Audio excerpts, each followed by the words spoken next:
Hello, good morning, and welcome to Newsfile. This is your most authoritative news analysis platform, and here on Newsfile, we put Ghana first. Has Ghana been buying something that cost $10 for $19 and $26? What exactly is this explanation from the States? And at the airports, through vaccination processes or testing, did Ghana make in excess of 17 million US dollars, and yet it got only a little above 1 million US dollars for it?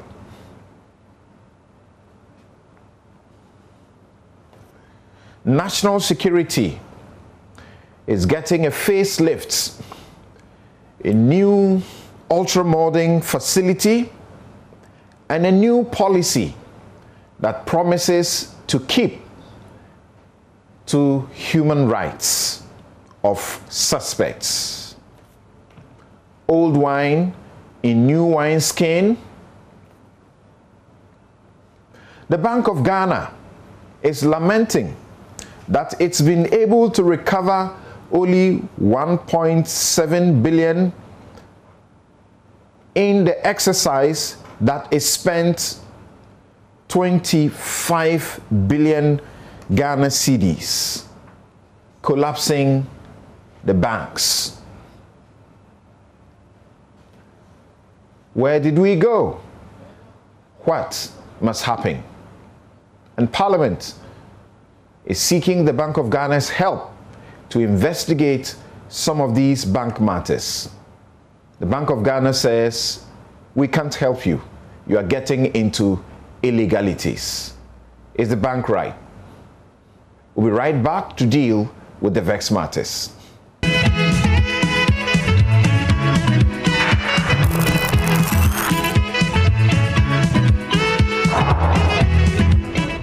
You're welcome back, and here is Samson's take. I title it, Mr. Speaker, MPs do parliamentary business 24/7.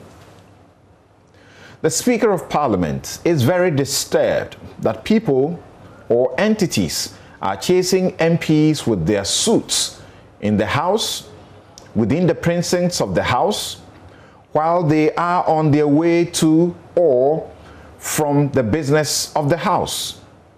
They are being compelled to attend court, arrested without notice to him, or being served with criminal summons during months when Parliament is in session. This conduct, he stresses, sins against the constitutional injunction in Articles 117 and 118. He assures the MPs he has procured the Chief Justice's support to get them a reprieve from the nuisance of bailiffs and other officers of the court. It is good Speaker Bagbin acknowledges the privileges and immunities granted them are not absolute, and that MPs have the dishonorable habit of running away from court and court processes 367 days in a year in the name of doing Parliament's business. Yes, taking a vacation, going to the movies, and visiting the loo at home are all parliamentary business. Yes, these are the same people Speaker after Speaker chastises for lateness, absenteeism, and for putting their private business above that of the state and lawmaking. Yes, it is okay to enjoy a bit of what the president gets to avoid undue interference with your work. But makers of the Constitution certainly didn't intend the absurdity that leads to the suggestion that the only time the law can deal with an errant MP is when the House is on recess. Even that, you, Speaker, have to issue a certificate to declare an MP as not going to, being about, or returning from the business of the House before we can hand court documents to them to come to court and answer for one act or the other, pay their debts, pay school fees, or get them out of a land they are trespassing on, or to divorce them. Well, apart from the law permitting service of court processes by publishing or posting them on walls, etc., Mr. Speaker, changes have recently been made that make it even easier now from the very start. The one suing simply has to choose electronic service, and the documents will be delivered by email, WhatsApp, etc., without the stress of chasing after your members. Good thing is, if you ignore, you will wake up to your bank accounts being frozen and emptied, or your property being seized and auctioned to satisfy a judgment debt. We know those true representatives of the people, and we know those who fight for parliamentary seats just to serve their private business interests. Citizens are ready to let you enjoy these privileges and immunities, but not until MPs are seen generally to be truly deserving of them. Dear MPs, please help ensure the trees planted yesterday and watered by God's rain don't die, and we just may declare you deserving even of more privileges. Meanwhile, Mr. Speaker, please keep up with the detailed, thoroughly researched, written rulings you have started rendering. You must have such a great legal research team. That's my take. We'll be right back to deal with the vexed matters.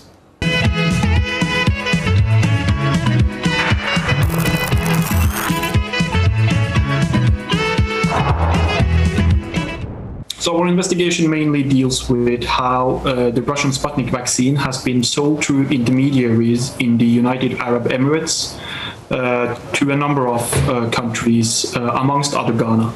Well, we don't know the exact details of all the deals that have been made along the way, but what we see is that the Russians are selling vaccines through their monetary fund, the RDIF, the Russian Direct Investment Fund. And they have made deals with a company called Avrogulf in the United Arab Emirates. That company, again, has made the Sheikh Ahmed Al Maktoum an exclusive sales agent for a number of countries, amongst other Ghana. So that's what we can say about the route. And as you correctly said, the Russians are selling vaccines at about $10 per dose. We see that from public deals that have been made, where the contracts have been made public in the likes of Slovakia and Hungary. And on the deals we've seen that have gone through Avrogulf and the Emirates, we see that the deals are made at prices of $19, $20, and $22.50 per dose. We've been speaking to a number of officials in Ghana. I was also on a 4-day trip to Ghana. We were not able to get an interview with the health minister. But we were able to get an interview with the finance minister. Ken Ofori-Atta, he explained in terms of when he was asked about the pricing and asked whether or not he considered it a reasonable deal, he basically, or I'll quote verbatim what he said, I don't know. You know, you are confronted with the good guys from the West not giving you any assurance of supply, and you have 30 million people of which you have to save the lives. You know, it's easy to sit somewhere and say, why are you doing this? But you need to make sure you protect your people and you manage as well as you can. And he went on to say that basically this is all a contrived and manufactured crisis to get the supply, because clearly there is enough to go around if there was an equity and a justice in what we were doing. That was the end of his quote. The other thing to be taken into account. So what we have advised back to countries is to contact the manufacturer to make sure that the intermediate is legal, right? Because there is also the other side of this, because there's a lot of substandard and falsified COVID products being commercialized out there. So you need to know the provenance, where is the procedence, where is this product coming from, who is selling, and whether it's registered and has it been listed by WHO. Engagement with the Russians indicated that we had to use an agent. Okay. Because that is how they deal with the vaccine supply. For all the contacts that we made, we had to get an agent who will deal with the manufacturers directly and not necessarily go through the government directly. Okay. The foreign ministry, I know, also spoke to the deputy Russian ambassador here with view to get them to help us to procure directly from the factory in Russia, but all of them did not yield any positive results, and therefore we thought that it was an opportunity for us when we were approached by Al Maktoum from the private office of the Sheikh in Dubai to have the vaccine supplied to the government of Ghana. Whenever you are dealing with middlemen, you have to be very prudent. You have to be very careful who you are dealing with. So it's not a matter of WHO. We ourselves were very prudent in whoever we are dealing with. And it's not only one agent or one middleman that we are dealing with. So we have had so many of them, and we are very careful who we are dealing with. We haven't paid any money directly to the suppliers. We in the agreement, we only established letters of credit. And if you know how letters of credit work, is the bank that will establish it, and it's only paid, the money is paid on delivery. So the payment is made to the supplier only on confirmation that the commodities have been delivered. So far, 15,000, now 20,000 doses have been delivered. When the agents came to Accra for negotiations, they came with 15,000 doses to prove that they can deliver. And then later on came with another 5,000. You know that Sputnik V comes in two components. So if you get 10,000 doses of one component, you have to get 10,000 doses of the other component to make it complete. So we have 20,000 doses, and it was to prove that they can deliver. So we have that in our custody, but no money has paid. We will only pay them after all the 300,000 doses have been delivered. But yes, we have established letters of credit to that effect, but the money will only go to them when they have delivered fully the 300,000 doses, and we have indicated that the delivery is complete. We have up to the end of July for them to deliver. If they don't deliver by that time, I believe that we have to decide whether we will extend it or we will abrogate the contract. It says opt. It's an option. You can decide to either extend or to go out of it. So it's an option that will be left. You have to consider the situation and see whether genuinely they will not be able to deliver or whether they will be able to deliver. And then you decide whether you opt out or you give them an extension. I don't know whether they were told that this particular Sputnik V was the $10. But yes, the ex-factory price is around $10. But ex-factory means that is the price that you get the vaccine at the manufacturing point. You have to, there are a lot of markups. You have to talk about transportation. You have to talk about land transportation, I mean. You have to talk about air freight.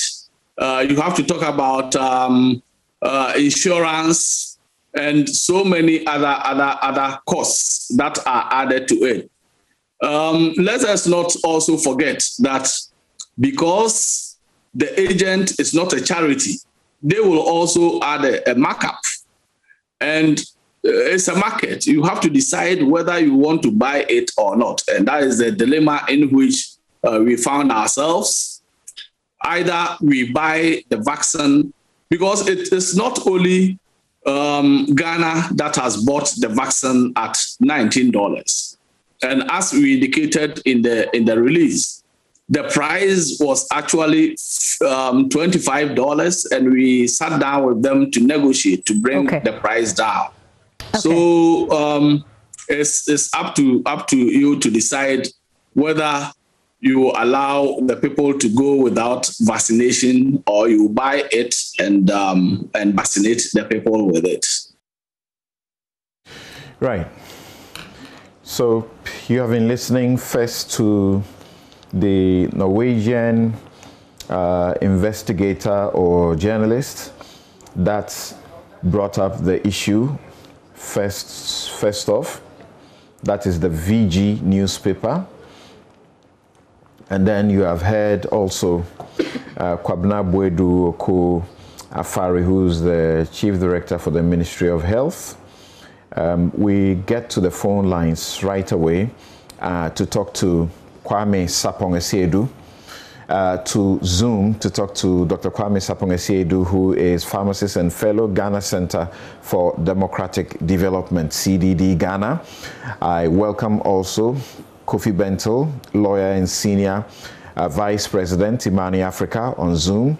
And here in the studio, our regular panelist, Abdul Malik Kubako, editor-in-chief of the New Crusading Guide newspaper. Gentlemen, good morning and welcome to Newsfile. Good morning. Thank you. Good morning. Good morning, Samson. Great. Maybe let's deal with this briefly before we take on the issue of the Sputnik V. Through the vetting processes ongoing, it has become clear that the testing going on at the airport, which a lot of issues were raised about, has yielded the country a little in excess of, not the country, the private operators, a little in excess of $17 million US. And the Ghana Airport Company is benefiting 1.2 million, is it? How does that news come to you? I understand that, Kwame, for example, you are not intrigued at all about it. Thank you, Samson.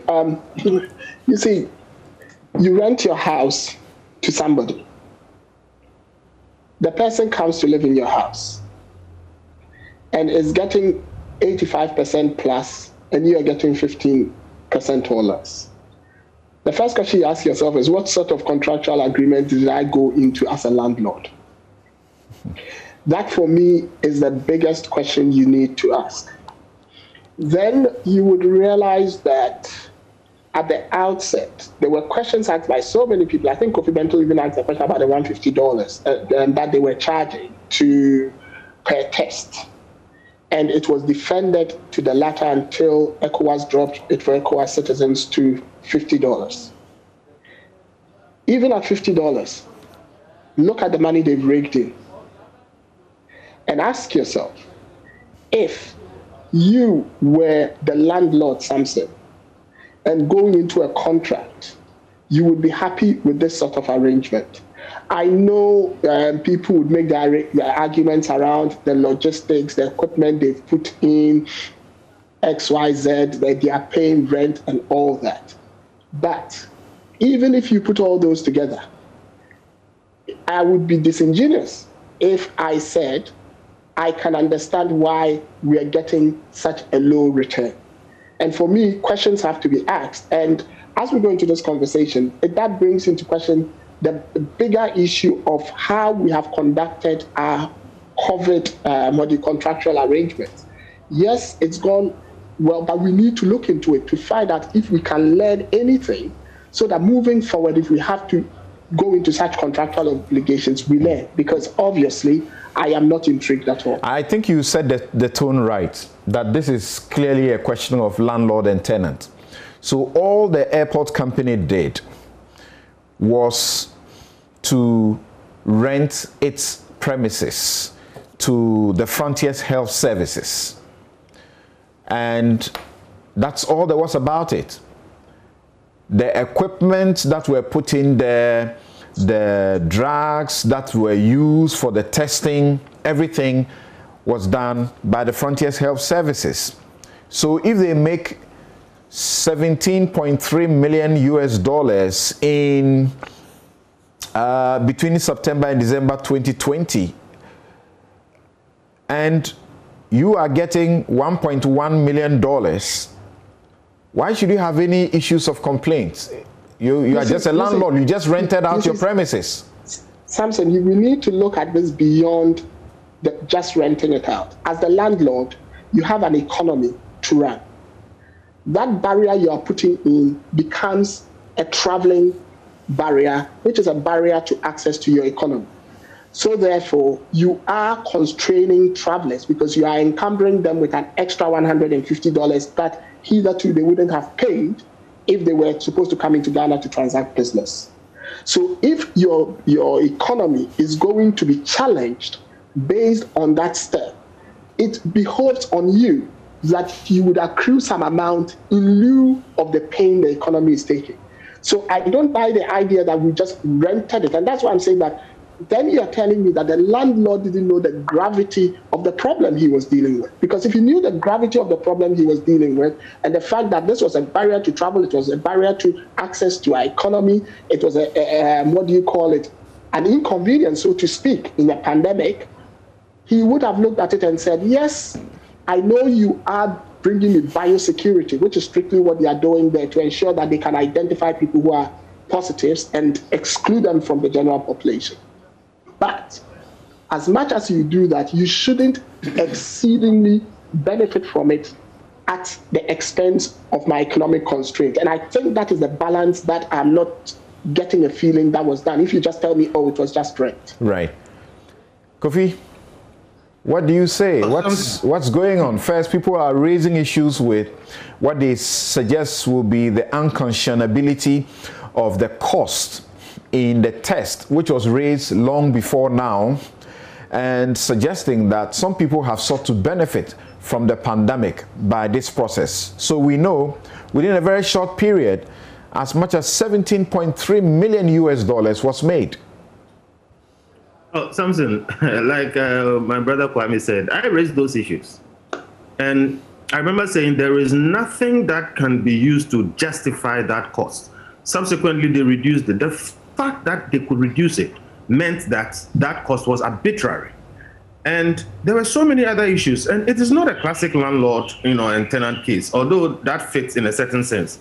This is a national issue.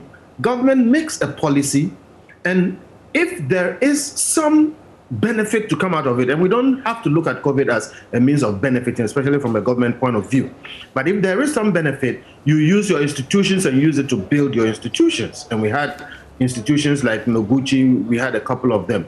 But clearly, and I'm going to repeat this statement, clearly, people use crisis in this country as opportunities for grand corruption. In the past government, they did it. COVID, they are doing it on different levels. And honestly, we did some work on this airport thing. You know, we published something at first, and we have quite a bit more to do. We are reviewing the legalities of a few things, and we might choose to publish it or not. But clearly, this was something created for some other people, apart from the people of Ghana, to benefit. And it doesn't look good. We'll decide whether we are going to go forward on it or we should just let it ride. I think that, you know, what hurts is that, look, it happened. Maybe it shouldn't have happened. Unfortunately, the state is not benefiting. Whoever is benefiting, people are saying it's not even Ghanaian. What we should do is to try not to repeat these things. And if you look at COVID, we are going to just discuss the issue of the vaccines. Okay, as we speak, COVID funds are unaccounted for. People just use crisis as opportunity for corruption. And over again, we see it happening. And we have to figure out how to stop that. So as for the airport, it is just somebody creating an opportunity for somebody. And maybe in due course, more information will come out. That facility is still there and working. Is that not so, Kwame? Yes, it is still there and working. And like I said, it's a biosecurity issue. So I wouldn't sit here and say that it needs to be dispensed with, especially with the latest data that has just been released by Public Health England, which shows that the reproductive number of the new variant that we're dealing with globally is past 5.6. And you must look at it from the point of view that the original variant that started from Wuhan had a reproductive number of 2. The one that got to Ghana was about 3.1. Now the one that's come from India is 5.6. We cannot risk that coming into Ghana because of the speed with which it would rip through the country. So I wouldn't sit here and say that that should be done away with. But I would agree with Kofi totally that the pricing needs to be looked at and the contractual agreement needs to be re-looked at. I mean, I don't know if it can be reviewed upwards or something, but honestly, the more data comes out. And then the bigger question before I go is something, if it hadn't come to vetting, why were the Ghanaians not being told? Because the more data comes out, I'm quite sure the more people will get infuriated. So that needs to be dealt with. Kofi, how should the review look like, if there ought to be one? Because it looks like the entire citizenry is outraged. Right. So we think that, one, the whole system must be reviewed, including the contract. And it is not clear who entered the contract. Number two, and very importantly, questions have been raised about the test's own efficacy. Okay? And in our work, somebody asked me, how do we tell if they actually are using the right test? How do we tell? Because people get to the airport, and we've spoken to some. They took a test, they come here, then it's negative, or they took a test, it's positive, and they come here. And some people allege that there have been payments. But the question that was asked is, I am trying to get out of the airport, and I think somebody is trying to shut me down for $150. I just pay the $150 and I get out. So people don't care about the efficacy of the test, and questions have been raised whether it is so or not. It is for Kwame and Co, the pharmacists, to do, but there has to be a review. One, of the contract is propriety, and two, if this happens, look, we were blessed to have Noguchi to do a few things in the beginning because Noguchi was prepared ahead of time.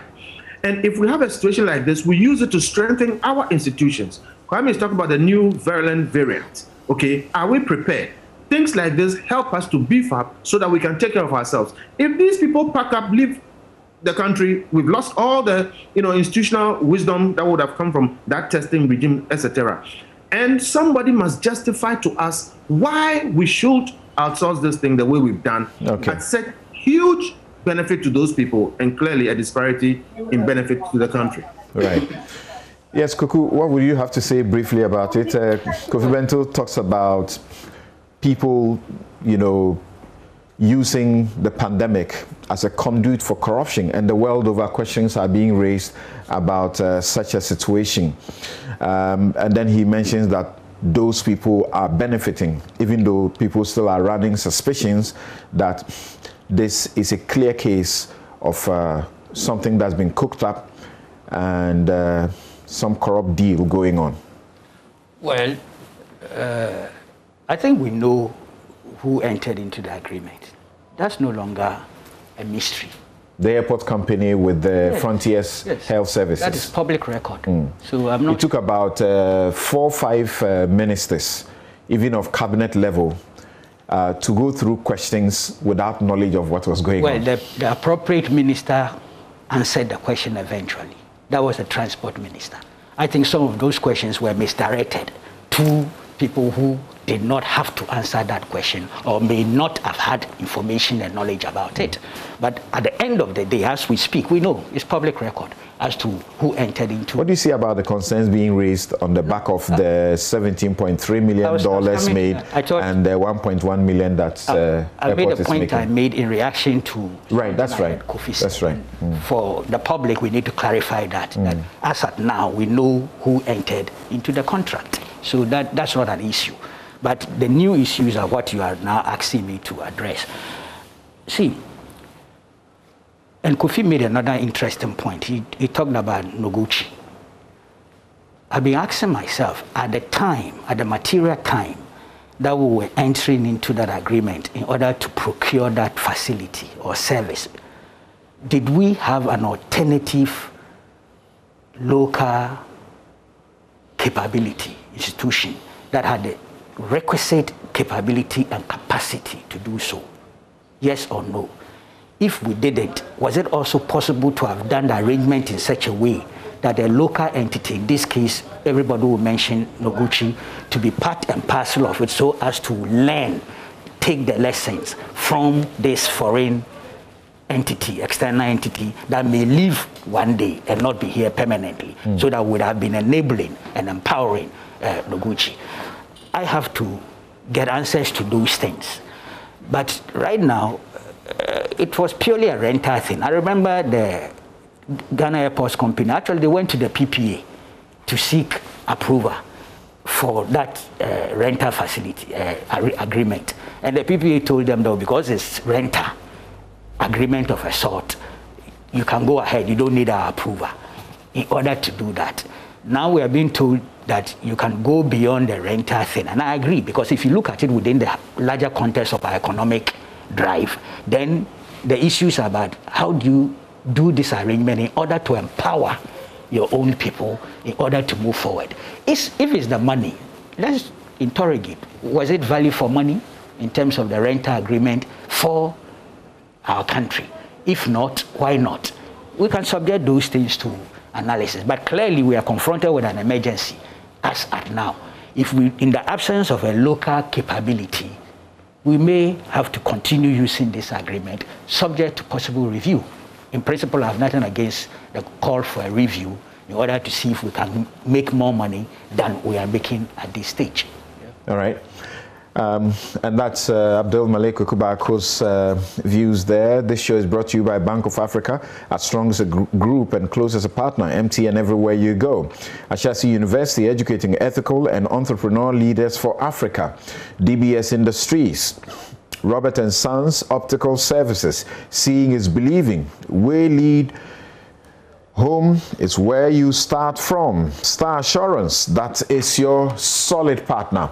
We'll take a very quick break to return to the question of the prudence in the Sputnik purchase, vaccine purchase. The vaccine that is known to be for $10 per dose, and Ghana buying for $19, and in a certain situation, $26 per dose. We'll be right back.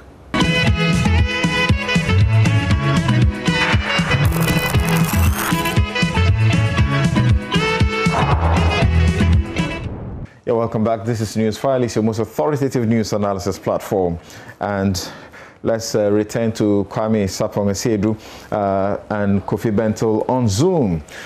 So, Kwame, don't we have sufficient explanation from the state to allay every fear and to remove all the suspicion about the purchase of the Sputnik vaccine? What do we have? The question is more of what we have than what we don't have. I mean, let's put it in context, Samson. And basically, if you look at the Ministry of Health explanation, what they are trying to say is that as at March, they had become aware that the COVAX vaccines were not coming. and therefore we were in a tight situation.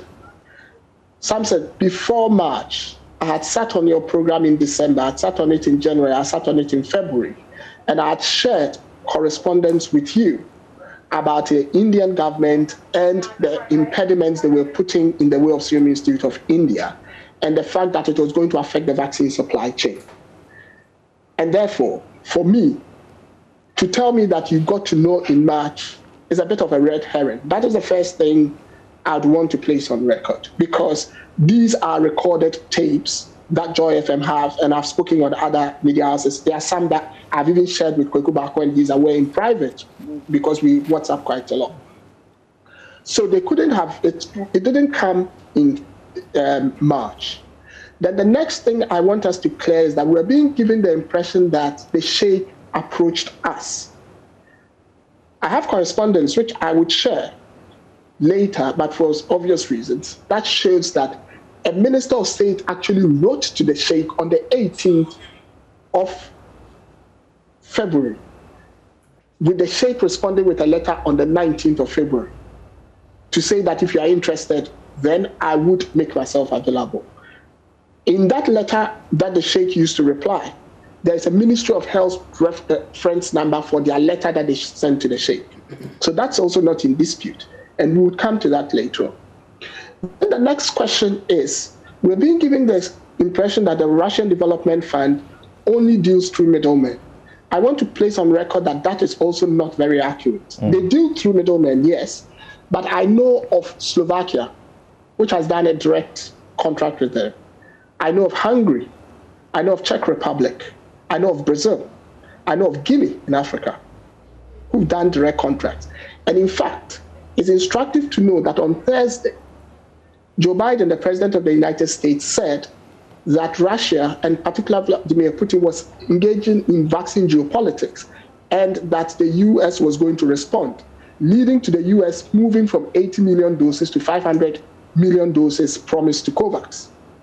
That tells you that Putin was doing direct deals. In fact, there's record that he spoke to Ursula von der Leyen, which I have said on this program, when the EU were having the whole issues about obtaining vaccines. So that in itself is not also entirely accurate. What is accurate is that we went in late. So when you're doing geopolitics with somebody, the person needs to know, answer the key question, what's in it for me? And it seems to me that for the Russians, there's a lot in for the other countries they are dealing with, like they've done a direct deal recently with Iran, than dealing with countries like, unfortunately, Ghana, which leaves you to go through a middleman. And the WHO tape you played says something that's instructive. They say if you would go through the middleman, you need to check and do due diligence on that middleman, because they are COVID vaccines, fake products that are being traded. And you've just played that on your tape. Now, here's the thing. In Ghana, the person who applied for the emergency use authorization is a known Ghanaian entity. Applied to the FDA, paid the requisite fees, and obtained the EUA.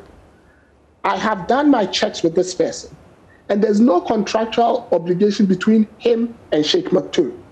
So I ask myself, how does my government then go into a contract with somebody who doesn't have emergency use authorization in the country?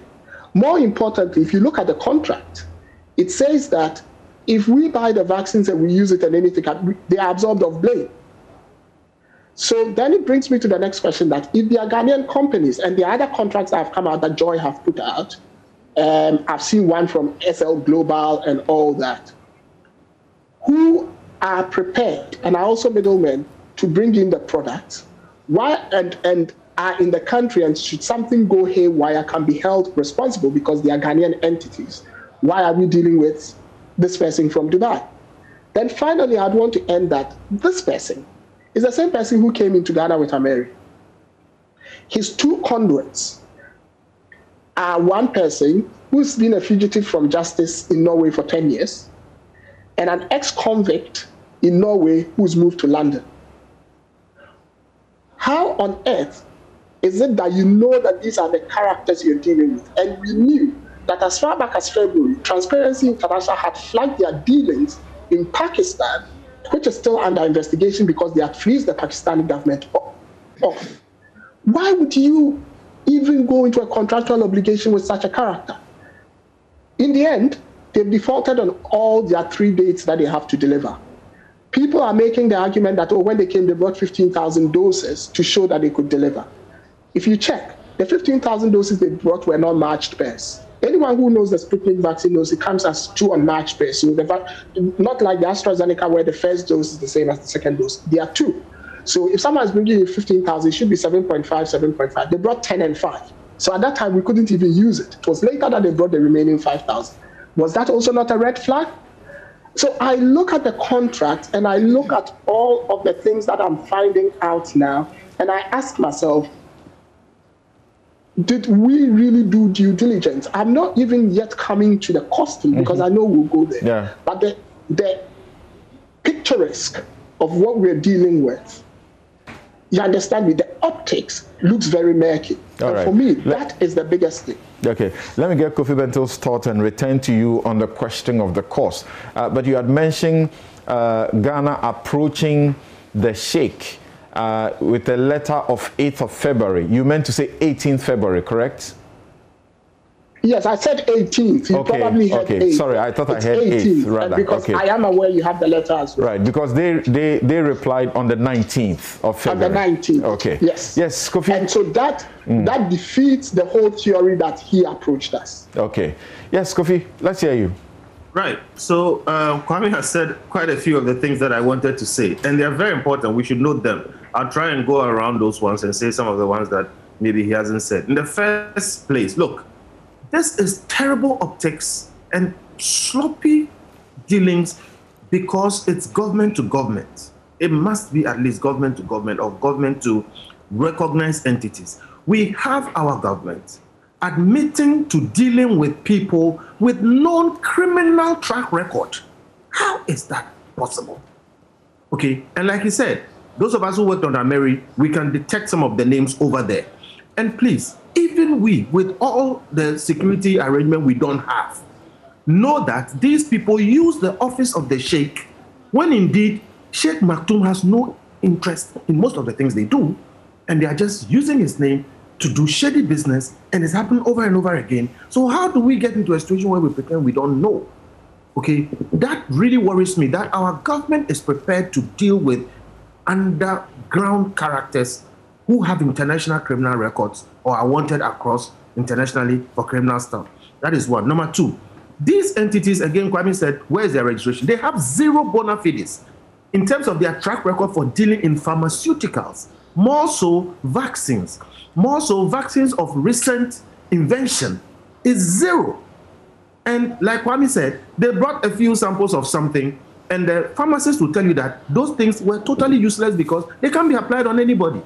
I suppose there's supposed to be some matching, some other things, and here and there. Pharmaceuticals, I don't understand much. But clearly what we are being told is that what they brought has no value. But somebody picked it up and decided that, oh, this is good enough, let's give them a multi-million-dollar contract. And please, where is the security that when you are dealing with somebody who is a known international underground character, they are actually going to bring you genuine vaccines? Where is the security? And you are ordering hundreds of thousands of them, okay? And the black market clearly will develop fakes, okay? Do we really have the wherewithal to test all of these things? By the way, I really doubt if the Sputnik vaccine, even the correct one from Vladimir Putin himself, will be acceptable to the Ghanaian public. Definitely not to me. I am fully vaccinated, but when I went to vaccinate, I asked them what vaccine they were using. They said AstraZeneca. I asked the lady and took a picture of it. I would never have taken the Sputnik vaccine. Why? Why? Because it is known, ask Kwame again, the Sputnik vaccine is not sufficiently tested. Number two, it is also known that no gold star regulator has approved the Sputnik vaccine. There are so many things wrong with that thing, and I'm not saying it's good or it's not good. But look, even the very well-tested ones, where literally 1 in a million creates blood clots, people stop them. So how do we go for an underground character to get us black market vaccines from a non-tested source without proper government connection. I mean, this is also bad. And then there are all kinds of issues with the pricing, etc. Having come there, but look, again, people take advantage of crises like COVID for corrupt purposes. And we can see some evidence of that here, clearly. After the overpricing and all those other things, it is obvious for everybody to see. And it is sad for me that it looks like we were shopping for intermediaries. And we ended up with intermediaries who have had a record in Ghana over questionable deals. Okay, so Samson, whether it is the vaccine itself, Sputnik, or it is the way it was obtained, or it is the people who obtained them, and I've seen SL Global, I've seen a couple of other things, but this is so tacky, a government should not do this. And if somebody is doing this, there may be other reasons apart from just getting us a vaccine. Meanwhile, again, like Kwame said, as we speak, we need to make a differentiation between emergency procurement and ordinary or regular procurement. Okay? As far as I am concerned, we have gone beyond emergency procurement. And I don't think that we need to rush into getting something which is not absolutely clear. There are all kinds of conspiracy theories around this vaccination thing, especially in relation to Africans, for which reason people are refusing the vaccines. And now here we are trying to get all kinds of black market vaccines. It can create massive problems for everybody.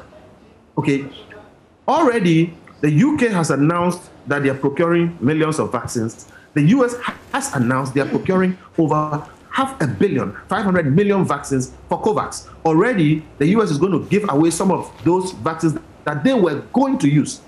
We need to make a clear differentiation. We don't need emergency vaccine procurement in Ghana today. What we need to do is work with the known international players through the COVAX system, or if we're going to buy from the manufacturers and properly vaccinate our people. We have been blessed that COVID has not been as bad as it's been elsewhere. I think we are managing well. Apart from Sir John's funeral, I think the government has done pretty okay.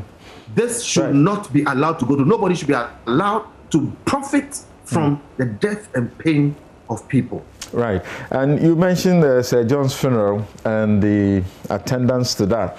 Obviously, the question has been asked.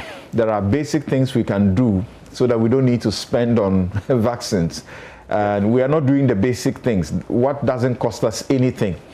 We rather are focused on doing the things that will bring us the virus, and then we go find money to buy them. But is this not a clear case of Imani and civil society long-standing prejudice and bias that governments appear to get middlemen for even buying toothpick, which they may be able to buy directly?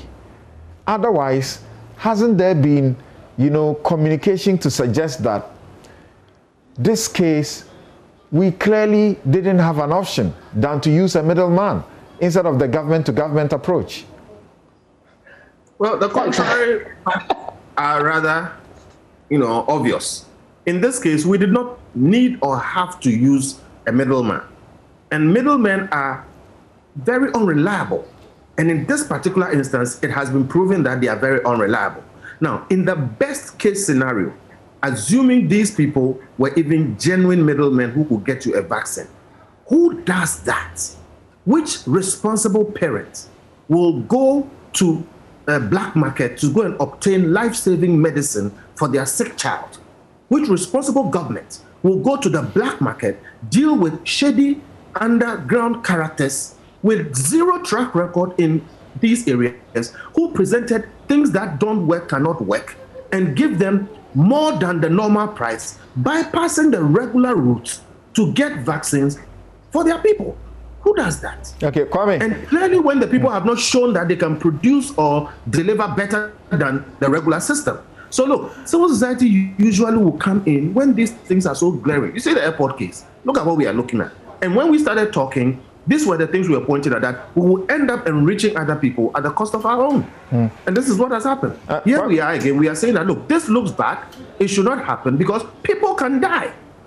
And if people start dying or people start getting side reactions and all kinds of things, who do you attack? Who do you go to? Kwame, who do you call? Yeah, Kwame, let me hear you briefly again, because I can see you are itching to say something. And as I listen to Kofi, I am I am hearing sounds of what might even, worsen the vaccine hesitancy. Yes. Sorry, Samson, I'm laughing because if civil society had in its mind to schedule vaccine procurement or put impediments in the way to increase vaccine hesitancy, I, for one, I wouldn't have put out all those information around the Serum Institute of India and the India letters and all that. I wouldn't have said, as far back as November and October of last year, that we need to get into the phase 3 vaccine trial so we can have bilateral agreements. I also wouldn't have said that if we are not careful, the vaccine constraints might affect our rollout plan. Things are said preemptively.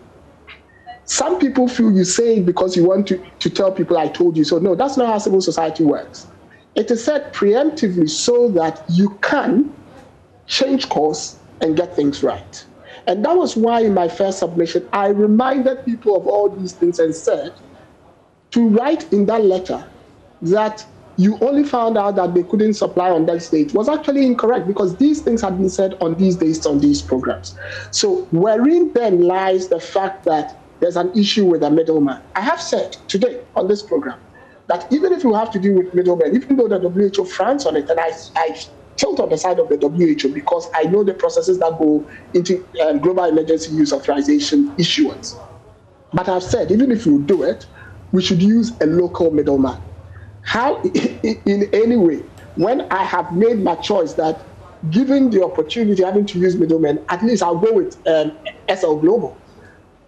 And then you say, I don't want to use middlemen. No, my emphasis is we need to get vaccines. We need to get it at a cost-effective, cost-efficient rate. All right. And we need also to ensure that the country is not free. So this has got nothing to do with civil society agenda. I'm sorry, I've never even spoken to Kofi about this in a long time, so it cannot be civil society agenda. Okay. Now, let's find out if Kweku, you are as disturbed as Kofi and Kwame. First, the issue of, getting a middleman rather than the government-to-government approach and UN's, sort of guidance on this. The best thing is to use a government-to-government, approach. The question of due diligence, the question of lack of liability. If we use it and anything happen, the people who are supplying, you can't hold anybody liable for it. And that is clear in the contract. So Kofi says this is terrible optics, sloppy dealings. See, what exactly are we dealing with? Which contract? I've been listening and searching, and it appears we are dealing with some multiple people. It doesn't appear as if we are dealing with just one group. And that must be answered. Who are those we are dealing with? Apart from this sheikh, and then what you kindly, producer, sent to us, partnership agreement between SL Global Limited and the Ministry of Health. Are there others? When I listen carefully, it appears there are others. All those contracts or agreements must be made public for us to know exactly what we are interrogating and not to mix them up. Now, this global, SL Global thing, it looks as if it's a local entity. That is right. Based in Ghana. That's right. Now, the Sheikh's office, private office, is not a local entity. It's a foreign element. To be honest with you, I haven't seen that agreement. I tried to look for it yesterday. I couldn't get it. Then, fortunately, you sent this to us. But my understanding is that there are about 3 or 4 or 5 out there. And it's not tidy. And it's not good enough. It doesn't also help informed discussions. Now, with the Sheikh one, a source at the Ministry of Health last night indicated to me that the advice that came from the AG's department was to the effect that that agreement ought to go to Parliament. I'm not sure if it has reached Parliament. So if that agreement, the one with the Sheikh, which I haven't seen, but which appears to be the subject, the focus of the Norwegian newspaper, that's right, and it appears some movements have been done to that effect, then it means that as we speak, it is null and void, in my candid opinion. It's not effective until and unless Parliament approves that. I'm not sure this one will have to go to Parliament, this local one, but you can guide me in terms of the law. So there's a lack of clarity. And lack of clarity means that there isn't much transparency. And for that matter, it will be difficult to put things to the test of accountability. Look, I have to be honest with you. I got to know about this last Thursday on Metro TV. It was there we were being supplied with information and material and things. There was little one could say because I didn't have sufficient information. Subsequent to that, I have tried to study the matter and things. I am not convinced that as of now, the approach we have taken is the right one. Out there, there's too much confusion, there's lack of clarity, there's controversy, so it calls for us to re-examine what we are doing carefully. Look, it's true, we are in it's an emergency situation of a sort, an urgency. We want to procure, we want to save our people. We don't want our people to die. We're seeking herd immunity, as it were. But you see, dead men, and it's true, dead citizens cannot help to grow the society or the nation. But that is no excuse to actually ignore procurement procedures and regulations, or even the Public Financial Management Act. It's no excuse. The fact that we are in a hurry to rescue people, to ensure people do not die in their numbers, it's not an excuse to, and in any case, the procurement thing has even room for urgent procurements and things that you have to go according to the regulations. So I am not convinced at all at this stage, and I'm being very frank with you, that we have been provided convincing information to actually endorse what is before us. I'm not clear in my mind. Okay. And there is the need for more information to be provided. Otherwise, alternatively, you see, and that's where the difficulty is, because if you suggest that abort, then the question is, how about those who have not been vaccinated? What do we do to them in this immediacy? It's a difficult thing, but I think we are capable of doing the right thing. If one, all the information is provided, two, we interrogate them comprehensively, and then we can put options out there. First and foremost, let us be told those people we are dealing with, apart from these two that are now known to us. And clearly the Sheikh one, if it doesn't get parliamentary approval, forget it. All right. Kwame, what do you say? Kweku says, thinking about aborting or terminating these contracts at this point may not be the best because of the numbers we have managed to vaccinate so far. Thanks, Samson. And Kweku, if you check your phone, you have the contract now. What I would say is that it's not an issue of aborting. What's the probability? You had 4 dates. They have failed on 3. What makes anyone think that they are going to honor the 4th? That is the biggest question. And for me, that is why I have said that sometimes we need to listen to ourselves and read the script. There's a pattern here of someone who has consistently, on one of your sister shows, Ivan Smains had talked about all the dates, and so I don't want to repeat them. And they've missed March, they've missed April, they've missed May. Now we're in June. There's no sign that they're going to be able to meet it. And then we've got July. What makes anyone think that we should go down this route and wait for them? Shouldn't we be looking? And that's why I, for one, I am happy with the almost 1 billion doses that seem to be more or less guaranteed and probably will be rolled out in the next 2 weeks. And in a way, from a geopolitical standpoint, I am happy Vladimir Putin played these cards. Because perhaps, if you look at how quickly the US moved from 80 million to 500 million, it tells you that never let a bad crisis go waste, because out of that, at least the world is getting a lot of vaccines. And for me, that is the brighter side. And I'm hopeful that with that coming on board, Ghana would get some. I then want to come to the price itself, because I have challenges with the price. Samson, I sat on this very show, and I remember you even projected it because I sent it to you, and I gave the pricing of each of the vaccines that had been approved, and they were 5. Kwame, before the pricing, remind us again, how many of the populace have we vaccinated? How many are we yet to vaccinate? Well, fully vaccinated would be about 400,000, because a lot of people have had 1 dose, and then we got 300,000 in to give the second dose. So fully vaccinated would be around 400,000, give or take. And then single vaccinated would also be around 600,000. So yes, about 800, 900,000. So yes, the good thing, and you need to give credit where credit is due. The good thing is that when we have obtained vaccines, we have rolled it out pretty quickly. And we have got them into arms. They've not expired. We've not had the problems that Malawi have had, where they've had to ban vaccines because they didn't have a rollout plan, or Democratic Republic of Congo has that. So that's a good thing. But only 400,000 are in that space. That means that the protection we seek through vaccination is near zero, because you can't even talk about head counts that we're hoping to get to.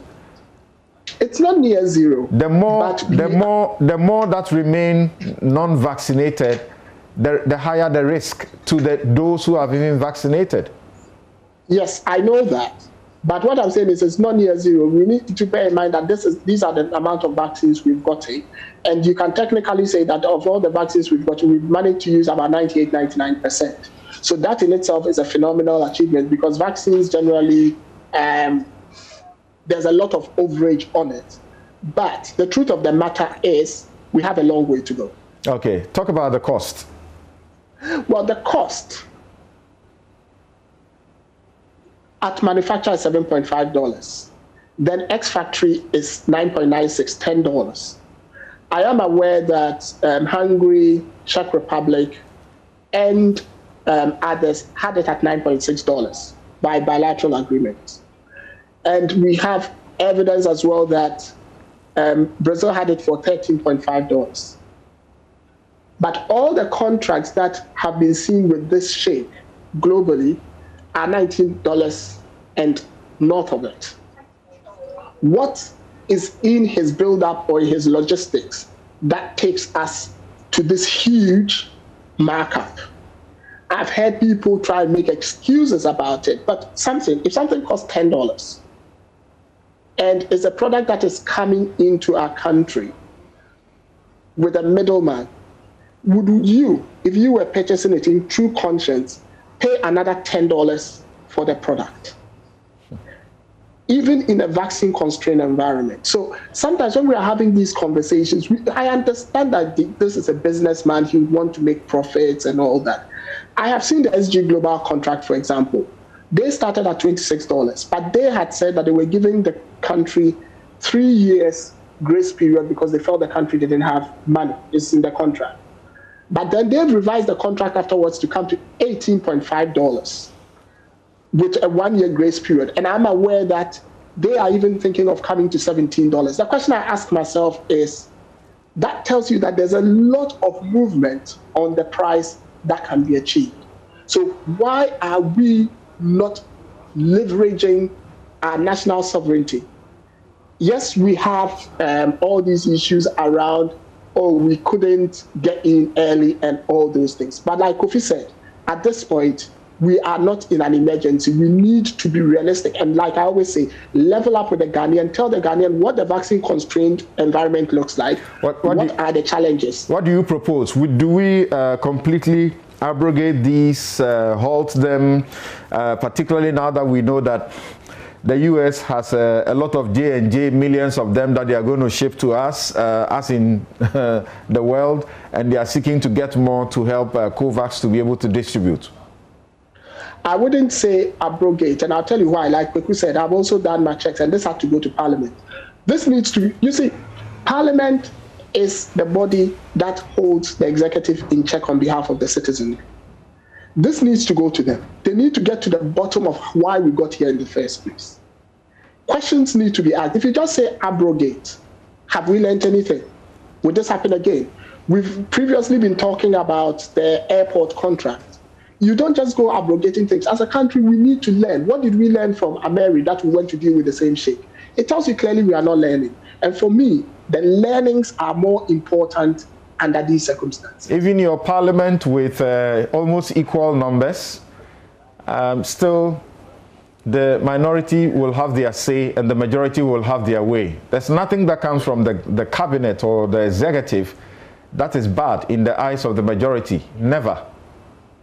Yes, Samson, that is true. Why are you that hopeful? Why are you that hopeful that there will be any checks? No, I said questions need to be asked. Like, why do we know how much has accrued at the airport? Because someone asked the question. So for me, it's not about the end result. It's about the scrutiny and the questions that will be asked and the answers that we will get. The minority will ask the minority will ask the questions. The majority will justify what is going on. So what's the end really? And then you leave the citizenry to come to a conclusion. Same as we've come to a conclusion. The minority asked the question, the majority gave an answer and justified why it is. But we have all sat on here and have had a conversation about it. It's up to me to make my conclusion whether I believe what the majority is saying, and for you to do the same. So I would rather the questions are asked, and like Kweku said. So I'm saying, what's the end game? Because in the end, all that you're talking about hardly will reverse anything or change anything. No, Samson, the truth of the matter is, I don't think the vaccines are going to come by July. And I think that the government will then have the opportunity to exercise their exit clause. So at this point, I'm not too worried about that. But even if we exit, you see, you are lawyers, yourself and Kofi. The law of causing financial loss to the state, it's not just about willfully causing financial loss. The intent to cause a financial loss, but that a letter of credit has been issued, which potentially could have cause the nation to lose money, is in itself a potential crime. Why don't I want questions to be asked about that? All right. And so I am looking at the questions being asked and people held to account. Okay, Kwame, thank you so very much, as always. Yes, Kofi? So Kweku made some very important points, and I would add to the points as follows. He said that we should make the contracts public. What was not said is, all these existing contracts today are so tainted, they should all be cancelled. And Kwame just mentioned some of the reasons why. What I have to add is this. If any procurement is done... Isn't that too drastic in the circumstance? We could increase vaccine hesitancy. You are saying all these should be cancelled. Isn't that too drastic in the emergency situation we find ourselves? We are not in an emergency situation. If you have time, I explain. One, Kwame just said, these people are not going to deliver anyway. Two, if we are getting them through these shady systems, all kinds of questions will, ensue, and it will lead to vaccine hesitancy. And that is going to affect the proper procurements that happen going down. To clean this system, we need to get rid of all these ones and go through this thing properly. We are not in an emergency situation. However, you made a point. Look, we have 400,000 people who are fully vaccinated and 600,000 partially vaccinated. Accra alone, at its peak, has 4 million people. In our urban areas where there's most interaction, a total of about 10 million people. So we have not done anything. Vaccines are not the reason why we are where we are. We are where we are because the government and generally the populace has observed COVID protocols to a certain point. And I think there's something to do with heat, but let's not go there. Something else is responsible for our low COVID problem. Now, what we need to do is to be continuing those protocols instead of having funerals like what we did with Sir John. So that is where it is. And then take our time and properly procure, properly tested, properly regulated. We are black people.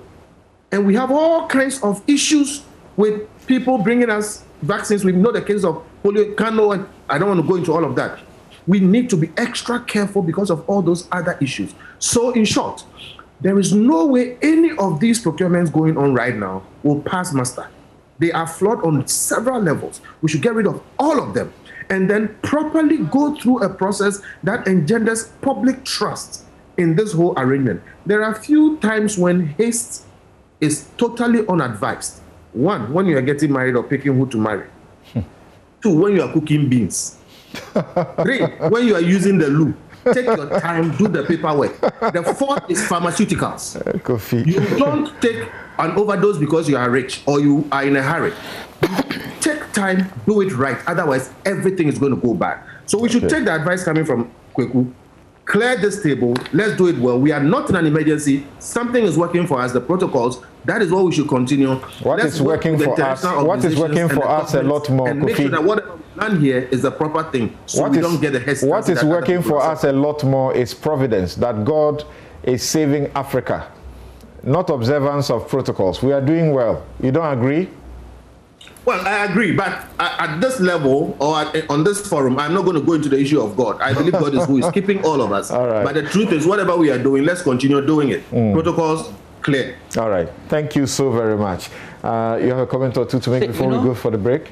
The source I was talking about at the Ministry of Health also indicated to me that the advice that came from the AG's department was to the effect that we should be dealing preferably with the manufacturers or agents, direct agents of the manufacturers. This Sheikh man, that sounds so... he's not an agent of any of the manufacturers.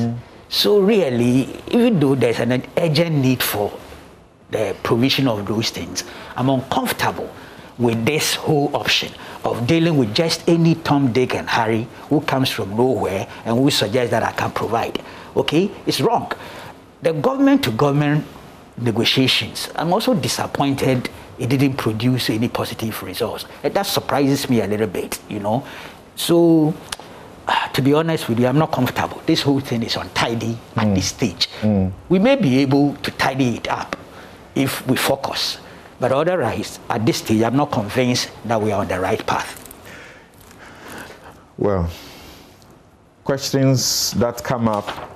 What informed our promise? FDA, FDA, in terms of the Sheikh's thing, if you look at the agreement, it's just, Governor just sent it to me. I'll check. But I'm told that it didn't appear as if the FDA had certified and approved the use of that particular vaccine. Right. What informed our promise to vaccinate 20 million Ghanaians?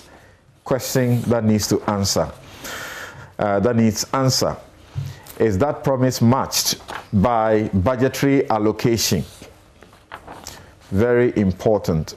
What transition from response mode to recovery mode to deviant procurement should not be entertained? I suppose we can say that with all that we can master. This show is brought to you by Bank of Africa, strong as a group and close as a partner. MTN everywhere you go. Ashasi University, educating ethical and entrepreneurial leaders for Africa. DBS Industries, Robert & Sons Optical Services, seeing is believing. We lead, hope is where one starts from. Star Assurance, that is your solid partner. We take a quick break, and when we return, we ask questions about what is happening with our bank monies or bank collapse and the recovery so far, and then subsequently we will ask questions about the national security and its new policy. Is that a matter of old wine in new wine skin? Governor Addison is disappointed that only 1.7 billion has been recovered in the bank collapse matter, when Ghana has spent, the government has spent 25 billion in the process so far. He blames the court partly for slow processes. We'll return and I'll show you why the court may not be the one to blame at all. We'll be right back.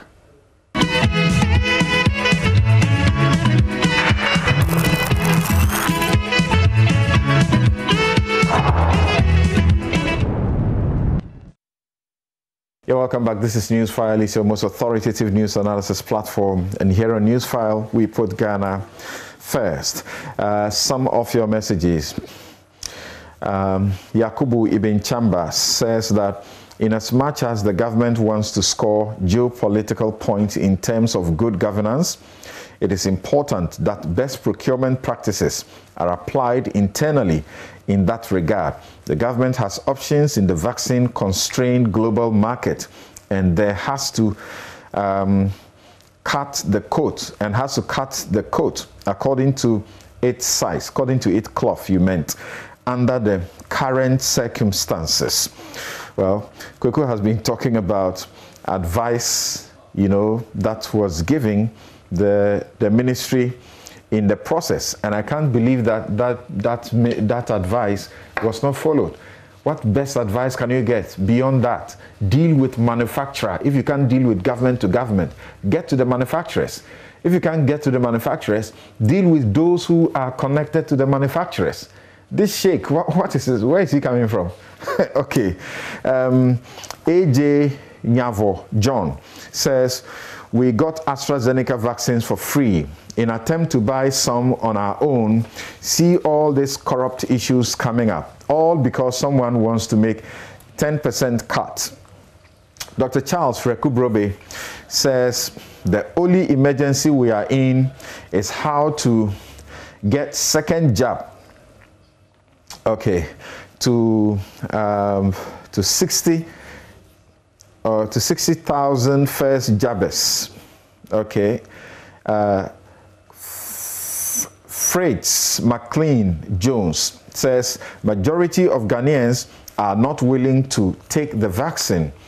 I was courageous enough to take the first jab with its complications. Now that the second jab, which was slated for me to be taken on the 12th of June, is to be procured through dubious means, how would I trust this vaccine?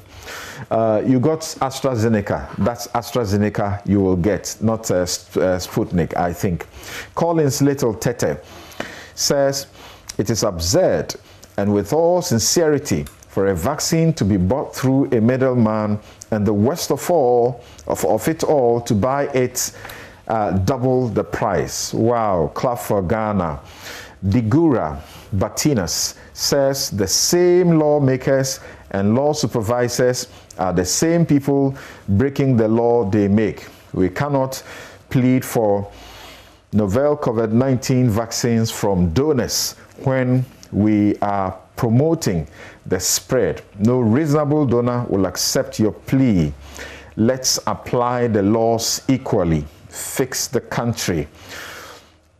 Then this one says, I have a radical view. In the light of competition, resources, and the fact that our covered mortalities are low, I suggest we concentrate on vaccinating health workers and high-risk groups so we save the money for other pressing needs. Dr. York. Wow, that's a suggestion there. Okay, so now let's continue, shall we? And we get to the issue of the bank collapse or the bank cleanup exercise, and why the governor is not happy that we have so far been able to recover just too little.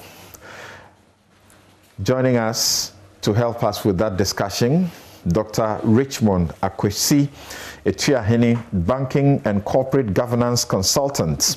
Also, Eric Nananipa, that's a very famous name now.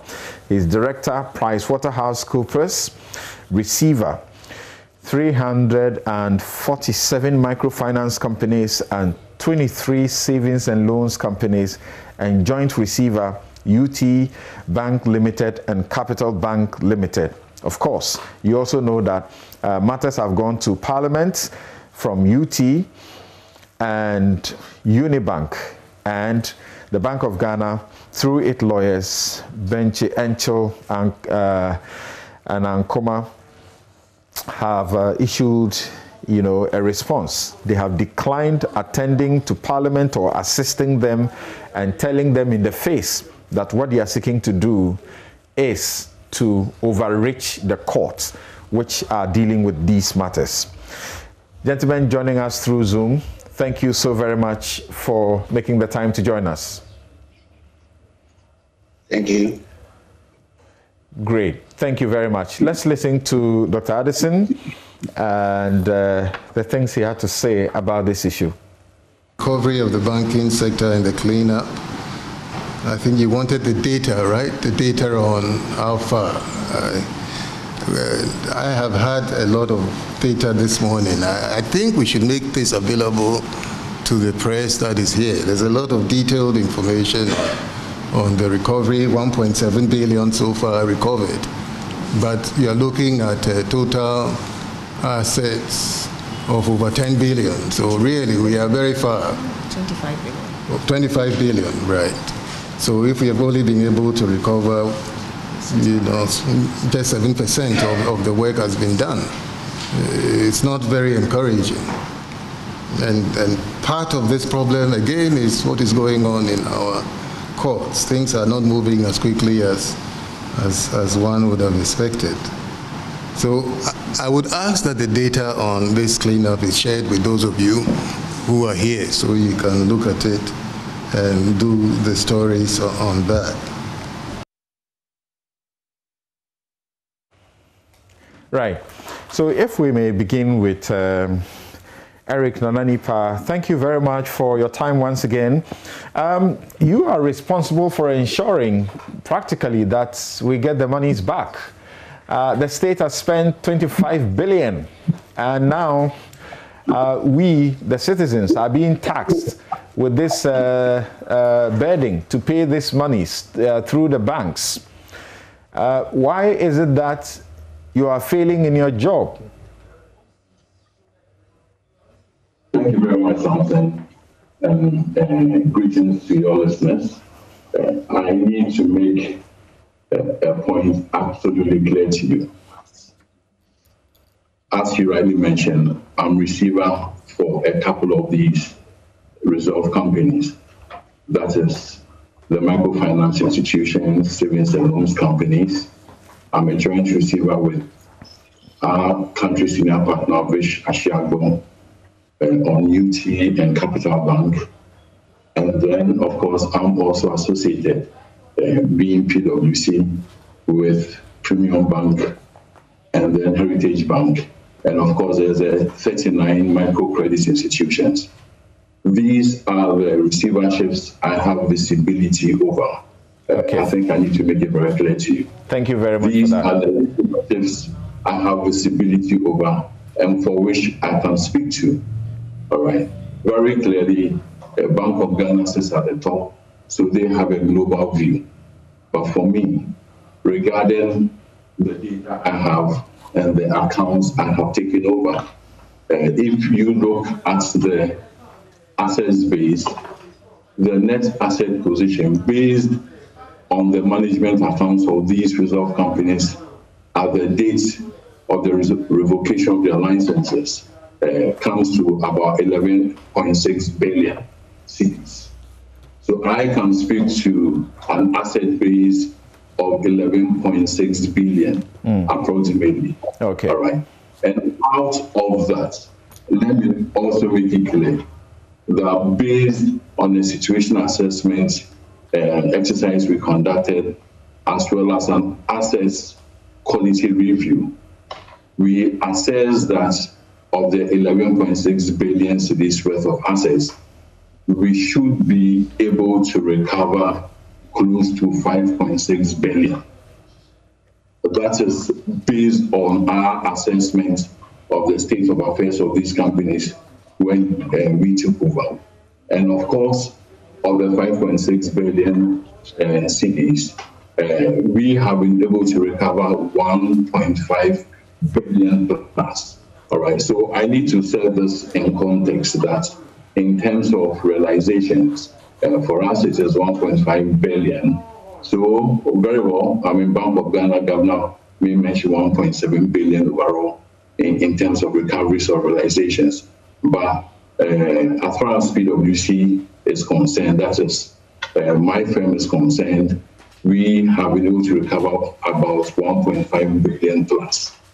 So that's something I think I need to set in context. That's still a drop in the ocean. It is a drop it is a drop. I mean, it is about 27% of the amount we seek to recover. It is a drop. But we are in the position we find ourselves now because of a couple of issues. One being the court cases, which you did mention. Of course, I think Governor did mention in his speech that we have very big ticket legal cases. 3 of them alone, and we are confident of success ultimately. 3 of them alone are valued at about 1.5 billion cedis. 3 of them alone are valued at about 1.5 billion cedis. Of course, we have many other accounts in court.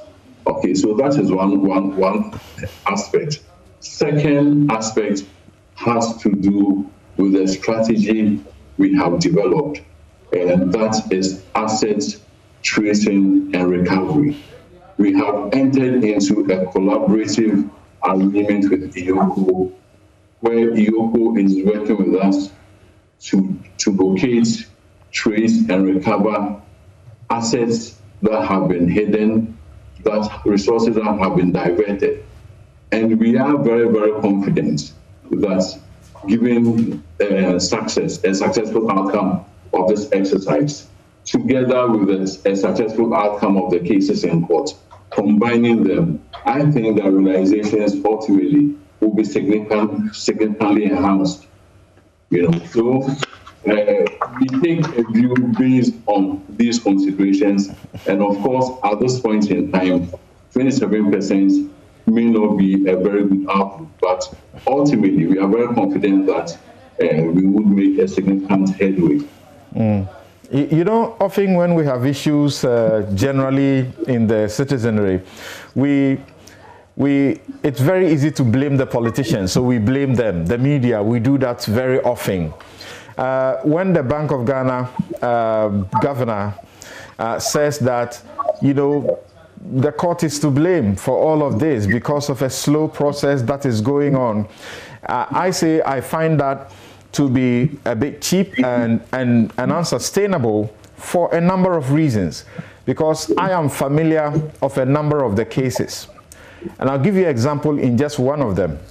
In one of them, after the Bank of Ghana, through its agent, sued, one of the defendants filed their processes and sought to include the Bank of Ghana.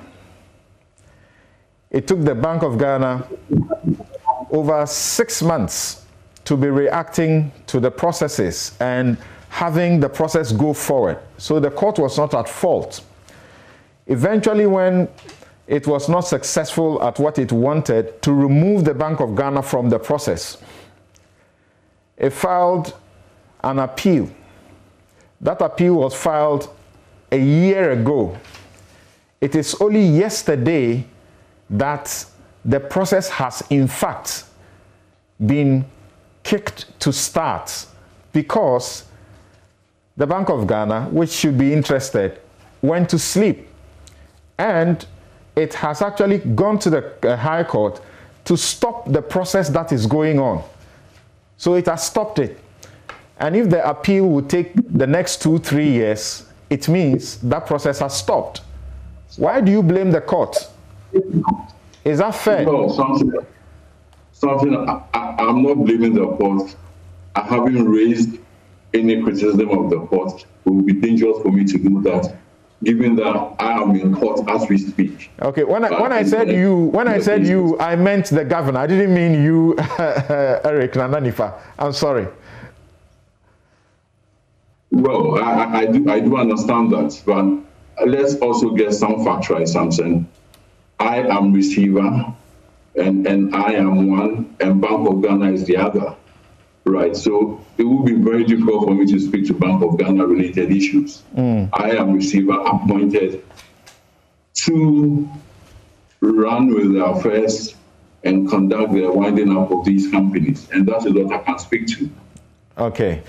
Please hold on briefly for me, and then let me bring on Mr. Chiahene. So, from where you sit, Dr. Chiahene, from where you sit, what is the problem? What exactly is the problem? Thank you very much, Samson. The problem is very simple. Like you heard Nana saying, track and tracing of assets.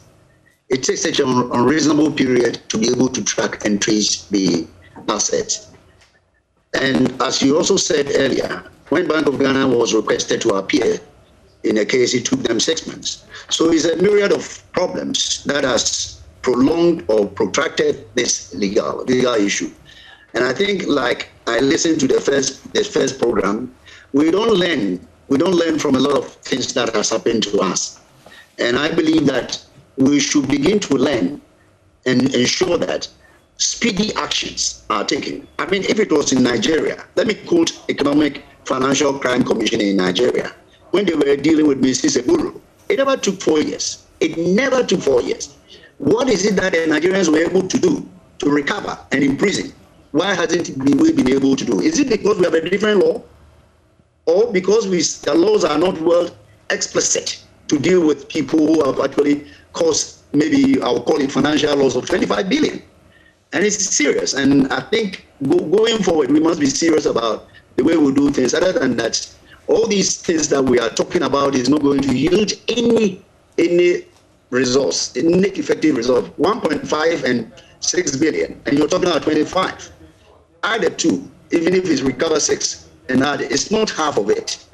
It's not half of it. And I believe that we need, as a nation, be very serious about this economic and financial crime issue. Maybe we need to look at our laws. You are lawyers. Maybe what has the Nigerians done over the years, which we haven't done? If we do that, we will be able to improve all these recovery, the asset tracing, lack of recovery, and all these things. Unfortunately, asset tracing have been in the bank for a long time. It also was an issue for us. Fictitious name have been used in asset registration. If you go to look for it, you're not going to get it. Now they are getting the economic something to get involved. Maybe they should have done that earlier to be able to track all these assets, to be able to dispose of it, to reduce the indebtedness, which is about 4% to 4.5% of the GDP. And I believe that we're going forward, we must learn and begin to be more proactive. It is after so many years. Now we're going back to the economic something to go into the agency to track for us. We should have done it day one. In Nigeria, it was done by the economic and financial crime, the same period when they decided they would tackle Mrs. Eburu, the oceanic woman who actually did the same mode of business in Ghana that affected us. And within 6 months, they were able to recover it. So my take is that, is it the law, is it the people, or we are people who don't want to do the right thing? Maybe, as a nation, I listened to your earlier program. We've done with Mary, we've done with this, and we're going to do the same thing. Look, I mean, that is all that I can say. I'd say at the moment. Right. We on this program we are focusing on the solutions, and so I like the approach, the way Eric Nanipa begins to approach it and to focus how we want to look at this issue. But Kofi, listening to my two guests so far, who are experts in this field and in their respective fields, what would you say, having also listened to the governor of the Bank of Ghana? Right. I will say that when this whole thing started, everybody thought, do we have to go on these banks? Do we have to put them up, lose the jobs, create the confusion, and all the things that were attendant? Now, some of us, because of being involved with some of these institutions in the past, knew the depth of the problem. And so we said, let us give the leaders the benefit of the doubt because we believe they know what they're doing. And one of the arguments that were put out was that this is the fastest way out of the problem. People stood to lose their money. If we don't intervene, then there will be chaos. I think that if it is about speed, that argument is totally dead because this has not been resolved quickly. And then there was the argument that, well, the government is bringing in the money, which is why we taxpayers are paying, so that the monies that have been lost or misappropriated by these people, we will give them back to the depositors. I have clients whose monies are still stuck there. And that argument, therefore, has also not been seen to have worked out. Then you have all kinds of questions coming up all the way into Parliament. Clearly, it does not look like from the beginning we had a good plan.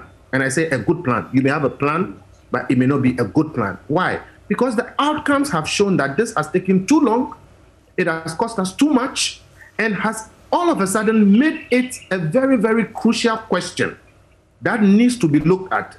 That what if we kept the banks and rather gave them this money, so we'll keep the employment, keep the stability, keep things, and let them pay their people? Now, I think that question, if it was not tenable earlier, has become tenable. And I sincerely hope that academics, economists, banking professionals, the Institute of Banking and other people will study this issue thoroughly, from the strategy, the thinking, the processes, the actions that have been taken. Somebody should write a paper. Somebody should, make sense of all of this, whether it's good or bad, so we can learn lessons. But back to the point, we have not done a good job with this thing. It's taking too long. People still suffering. And if you ask the average depositor, especially those who haven't gotten their money, they don't think this was a good thing. So I would say that we need, I would want, and I don't think I'm alone, somebody to come and give us a clear roadmap. Mr. Nipa can do a roadmap for the ones that he is responsible for. The Bank of Ghana can do a roadmap for everybody. Maybe somebody in the Ministry of Finance, whoever was in charge of this whole thing, should give us a roadmap and say that in the next 13 months, we'll do this and this and this and this and bring an end to this. Because as we speak, there seems to be no end. Nobody knows when this whole thing is going to be resolved. And honestly, if indeed there was no plan, or the plan wasn't a good plan, then that was quite reckless. Because very many people are involved in this whole thing. Okay, and clearly, like I'm saying, it doesn't seem like it has gone well. We need answers. If you had that one question for Eric Nana Nipa, what will it be? Beyond the suggestion that they may not have been proactive in securing the assets, because from what he says, it will appear that securing the assets is now being done and is becoming difficult too, which with the benefit of proactive planning, they could have done a lot better with that at the very start. The question would be, we are told that the government is paying, or taxpayers are paying for this thing. But Mr. Nipa also tells us they are recovering. The general understanding is that government is going to pay, and then we are going to recover and then put it where we took it from. So my one question would be, what is stopping you from resolving all issues concerning clients, customers? And why are you using recovery as a reason for the delay? So the one question is, what is stopping you from resolving all issues concerning clients using the money that the government is providing? Right. May we please hear the response? Yes, Samson, I think that, again, I need to come in to clarify. It does appear that there is some misunderstanding on the part of the doctor and to some extent even Kofi. We are in this situation and we are being frustrated, as I can see from all of you, because of the reasons why these institutions went down in the first place. Things were so bad, we did not have records, assets were overstated, things were so bad that if we said we were going to leave them in the state in which they were in, it would have been a worse situation, of course, but subject to further debates and all. I did not say that we are now bringing in IOCO. Right from when I was appointed, actually, IOCO proactively reached out to me and entered into a collaborative arrangement with me to recover assets working with me. And indeed, IOCO has done so much. There have been lots of hidden assets, lots of resources diverted. IOCO has been able to wrestle some of them. They have been able to locate some of them. They have obtained freezing orders for some of them. They have graffitied quite a number of properties which are not reflected in my financial statements. So much has been done, so much is being done. let's get this absolutely clear.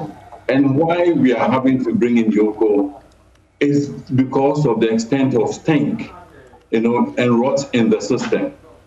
Lots of financial reporting was going on over non-existent assets, so, and we are struggling with the data, paucity of data, even locating customers and borrowers who have taken significant sums of monies.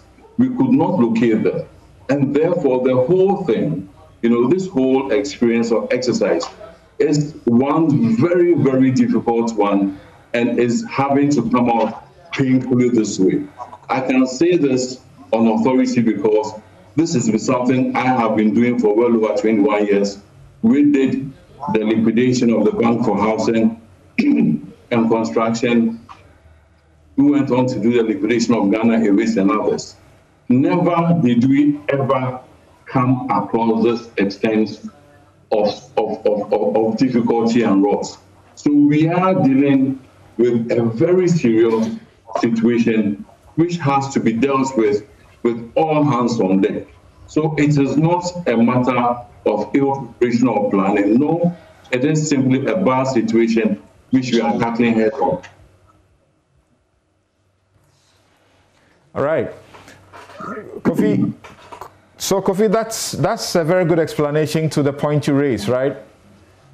I'm just going to ask, are we paying the depositors with government money or with recovered money? That is the crux of the matter. If it is government money like we've been told, then why the delay? I thought we'll pay them and then we'll recover and then put the money back. So are we paying with recoveries or we are paying with government money? What does that resolve? Yes, please, Samson, we are paying with government money. What government did was to set up a bailout scheme and to fund the bailout.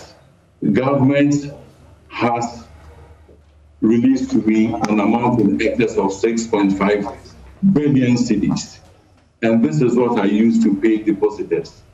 And I have paid almost everybody. But we have situations where in validating the account inclusions of some of the depositors, we just did not have records. When I was made receiver of, for example, the 347 microfinance institutions, there were 155 of these microfinance institutions which ceased to operate way before the revocation of their licenses. And so many of them do not have records. To this day, we cannot locate these records. So, I mean, it is an act of responsibility that if you submit a claim on a company without records, I would not be able to validate, and therefore, I would not be able to pay. That is one thing. Other reason why some customers have not received their monies is that they submitted their claims very, very late. The 6.5 billion funds that was released to me was based on my assessment of valid claims I had received as at the 4th of July 2020, which actually was a generous break on my part, and of course guided by the Bank of Ghana, because what typically is the situation, and based on the Act at 930, is that within 30 days of the company being placed into receivership, within 30 days, you are supposed to have submitted your claims, based on which I would review, validate, and agree these claims, and then admit them. You take the situation of the microfinance institutions. I was appointed on the 31st of May 2019. You take the situation of the savings and loans companies. I was appointed in August 2019. So in giving them a break up to the 4th of July 2020 was a very generous one. People did submit claims. So as at the cut-off date of the 4th of July 2020, the valid claims I had in my possession, which I advised the Bank of Ghana of and also the Ministry of Finance of, was in the region of 6.5 billion cedis. And that is what the Ministry of Finance released funds for me to pay. Post that, there have been claims coming through. Even to this day, I am in receipt of an additional in excess of 1 billion cedis in value claims that have come through post the 4th of July. And therefore, I don't have the money to pay them. I am putting together a request to the Bank of Ghana, to the Ministry of Finance, to consider a supplementary payment. There is also, I did mention those companies without records.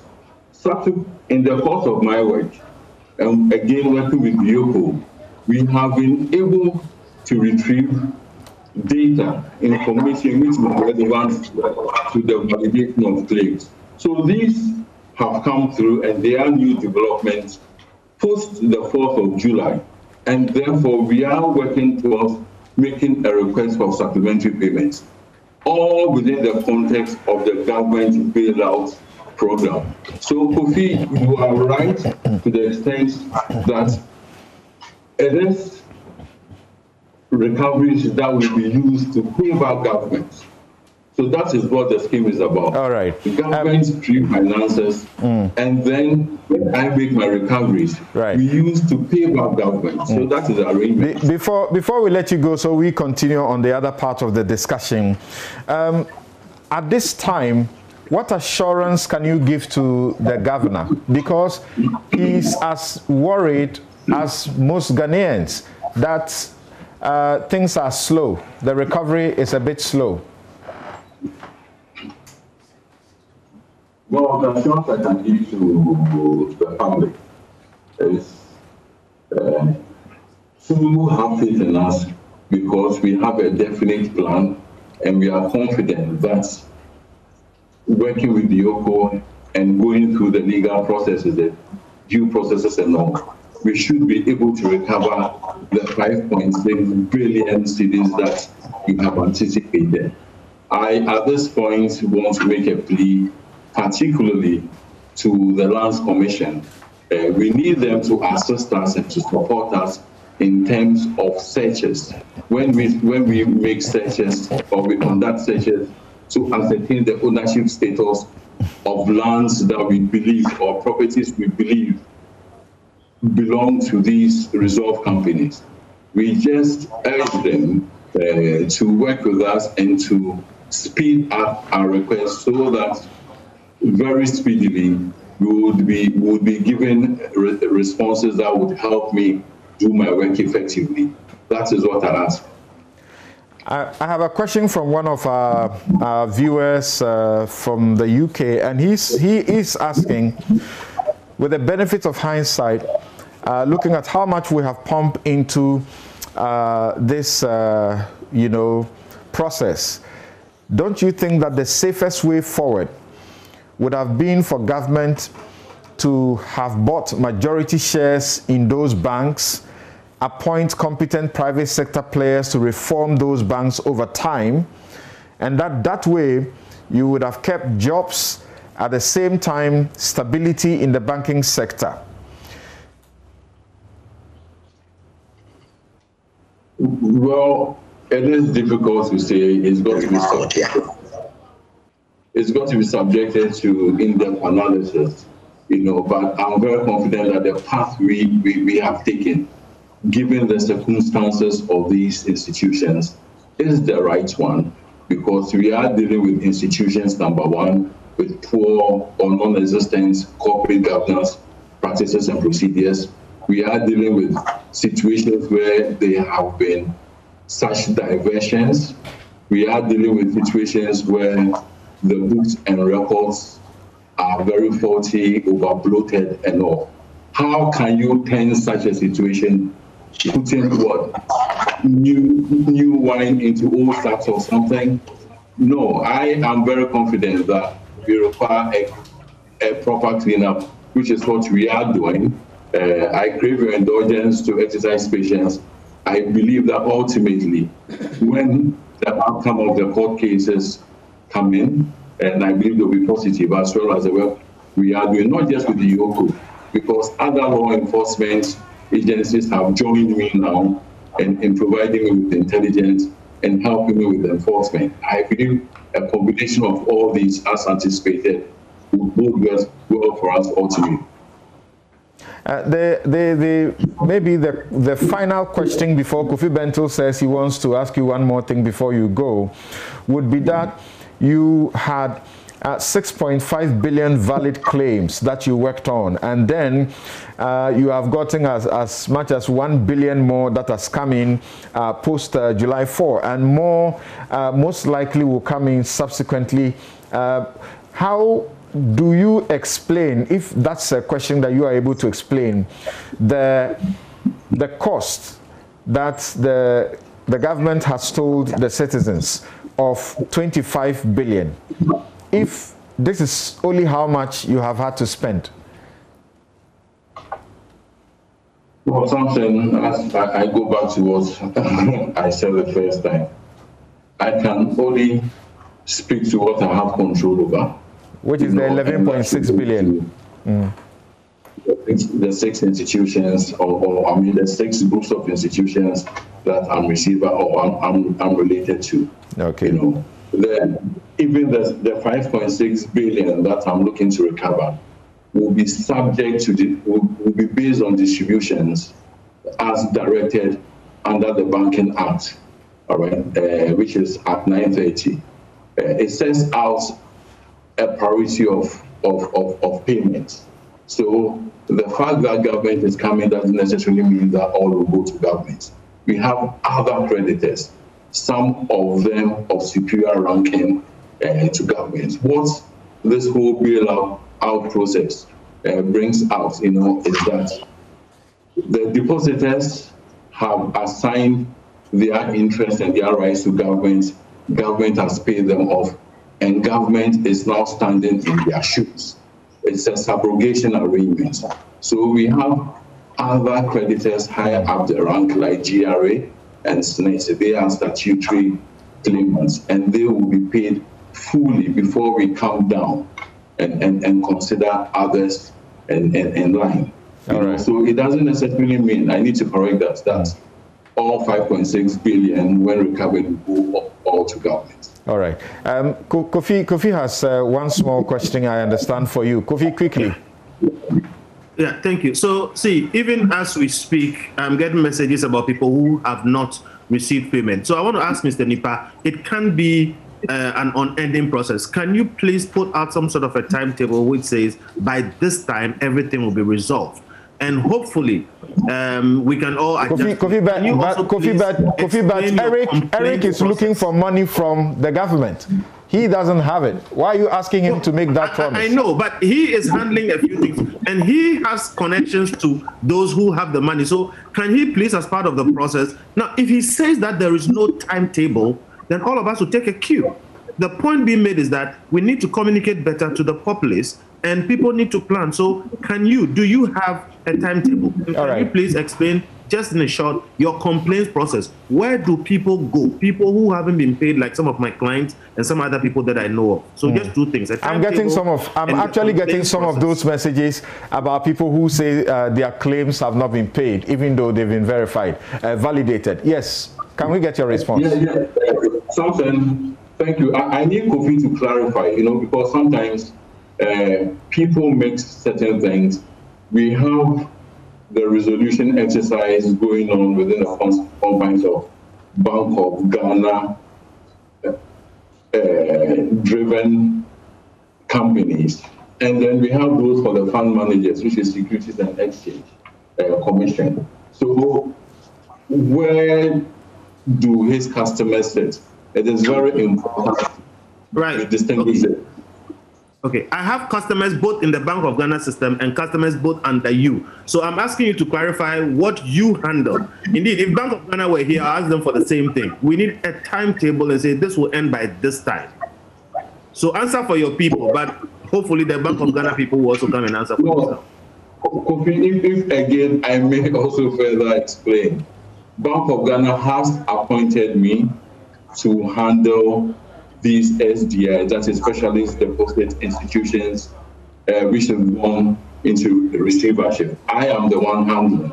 But we have another arena of resolutions, which is driven by the Securities and Exchange Commission, and that relates to fund managers.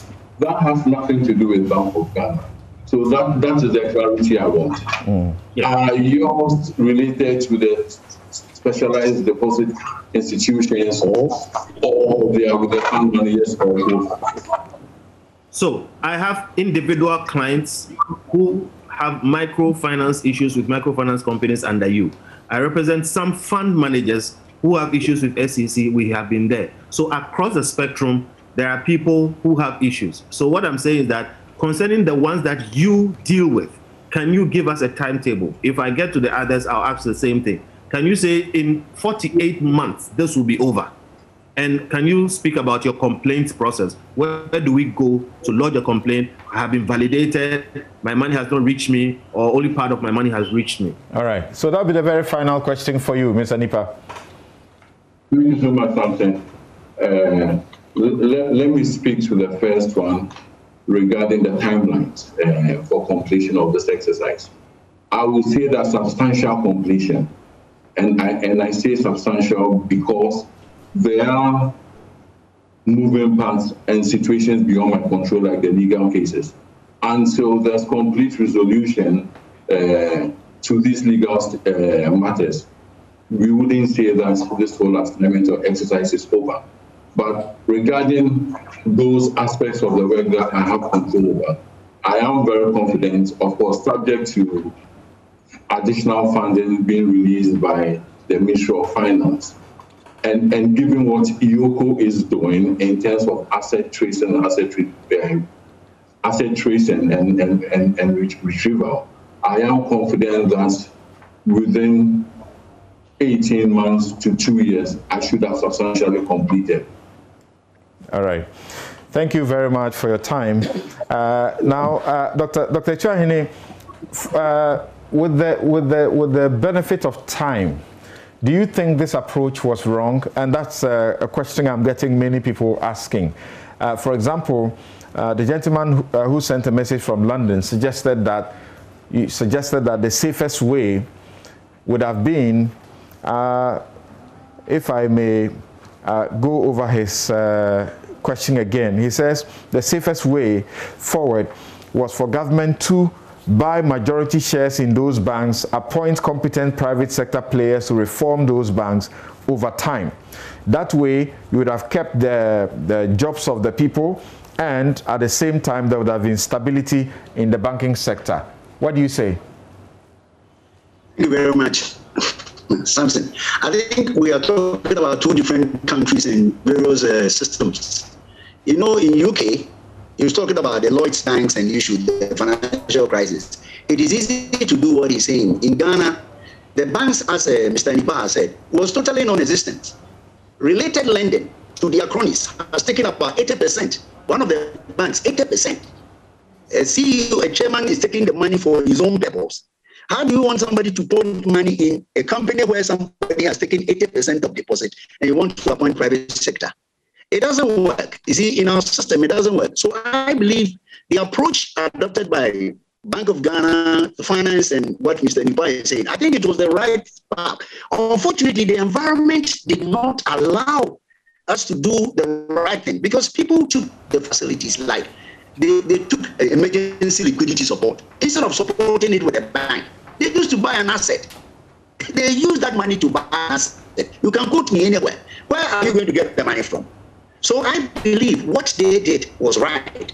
Maybe what I will agree with Kojo is that we needed to have maybe a plan to finish this action. But apart from that, if you know the details, the fraud system, the detailed mafia in the business, there is no way government can point money in and appoint people. It's not easy in this part of the world. It is easy when you say UK. I live there, I work there. It is easy to do the question, Dr. Chiahene, is that the government has spent 25 billion. Could that money not have done what you are saying it couldn't, you shouldn't be doing? If you do 25 billion and somebody has taken 8 billion for his own personal thing, how are you going to recover when you cannot even trace the asset he has acquired? So if you even 0.5 billion, if you point $10 billion in it, with this, the sort of fraud, the sort of system there, it will be very difficult for anybody to turn around because it was non-existent. Credit policy was non-existent. Recovery was non-existent. Credit committee was non-existent. It was headed by just a few people. So even if you appoint the best, Alan Greenspan and those from UK to come and help you, it will never ever work. Really? That is my belief. Okay. All right. Somehow your line too has not been the best for us. What do you think about, very finally, what do you think about Bank of Ghana's response to Parliament? Thank you very much. I believe I listened, I read the response. I thought it was in order because if you look at the BSDI, the section 140, 142, 141, 142 talk about resolution and the mechanism and arbitration. And I did never find anywhere in that resolution that Parliament was part of it. And I was wondering, I checked the Constitution, thinking that maybe I haven't studied very well. But I went back to the BSD Act, the 1982. It says that, if you see it, if you like, I'll quote them for you. If you have any issue with the central bank concerning withdrawal of license, revocation, anything, you refer to what we call the panel educative panel, which will be formed by the Chief Justice.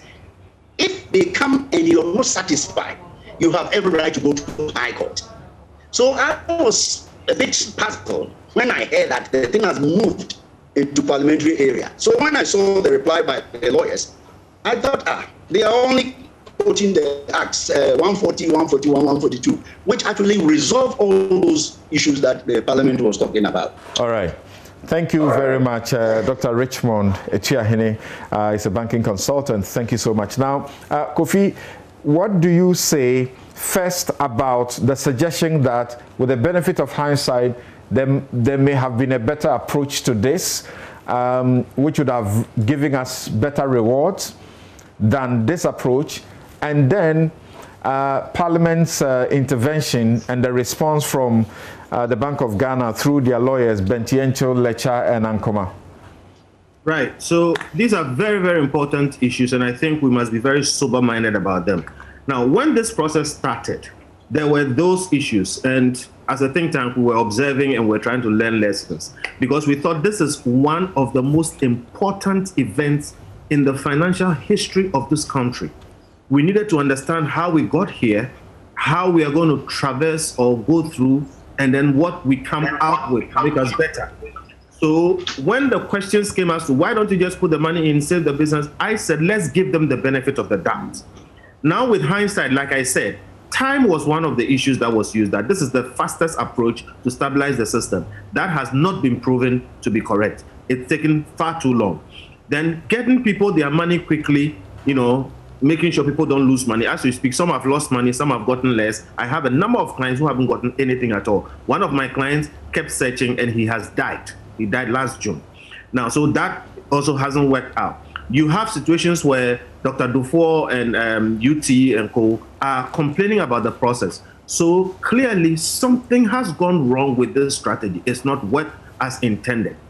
I think that hindsight honestly shows that this was not a very approach. Have not proven that. If it were so, I would say. Kofi, now, your submission. We need to look Kofi, at what Parliament is doing. And I did. Hello, Kofi. Kofi, sorry. Kofi, hello. Kofi can't hear me. Yes. Right. So I can hear you. I can hear you. Your submission was. I can hear you. Your submission was truncated when you said, with the benefit of hindsight, you think this was not the right approach. You said something which was truncated. Right. So I'm not sure which one was, but I'm saying that from the beginning we gave benefit of doubt.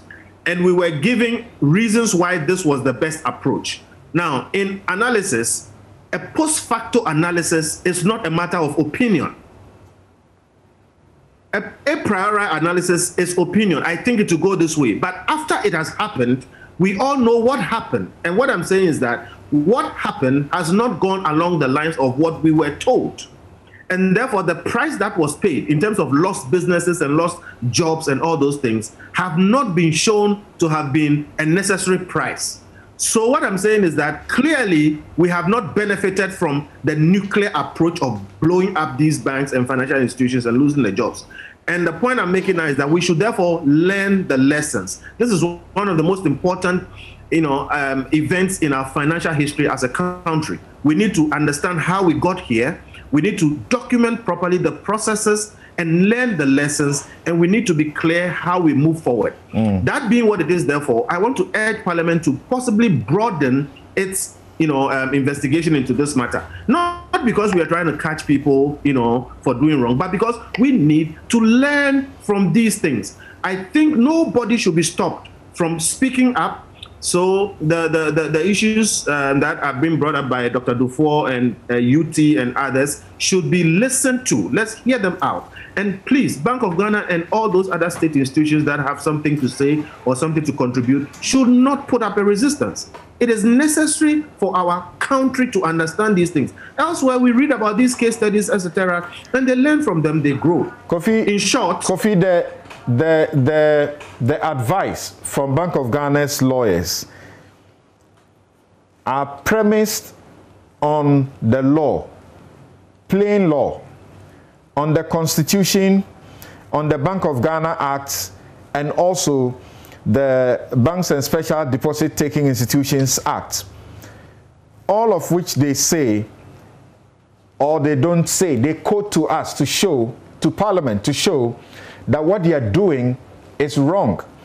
And that even if there were breaches of human rights, as the petitioners claim, you and I know too well that the place to ventilate your human rights when they are violated will be in the court and not in Parliament.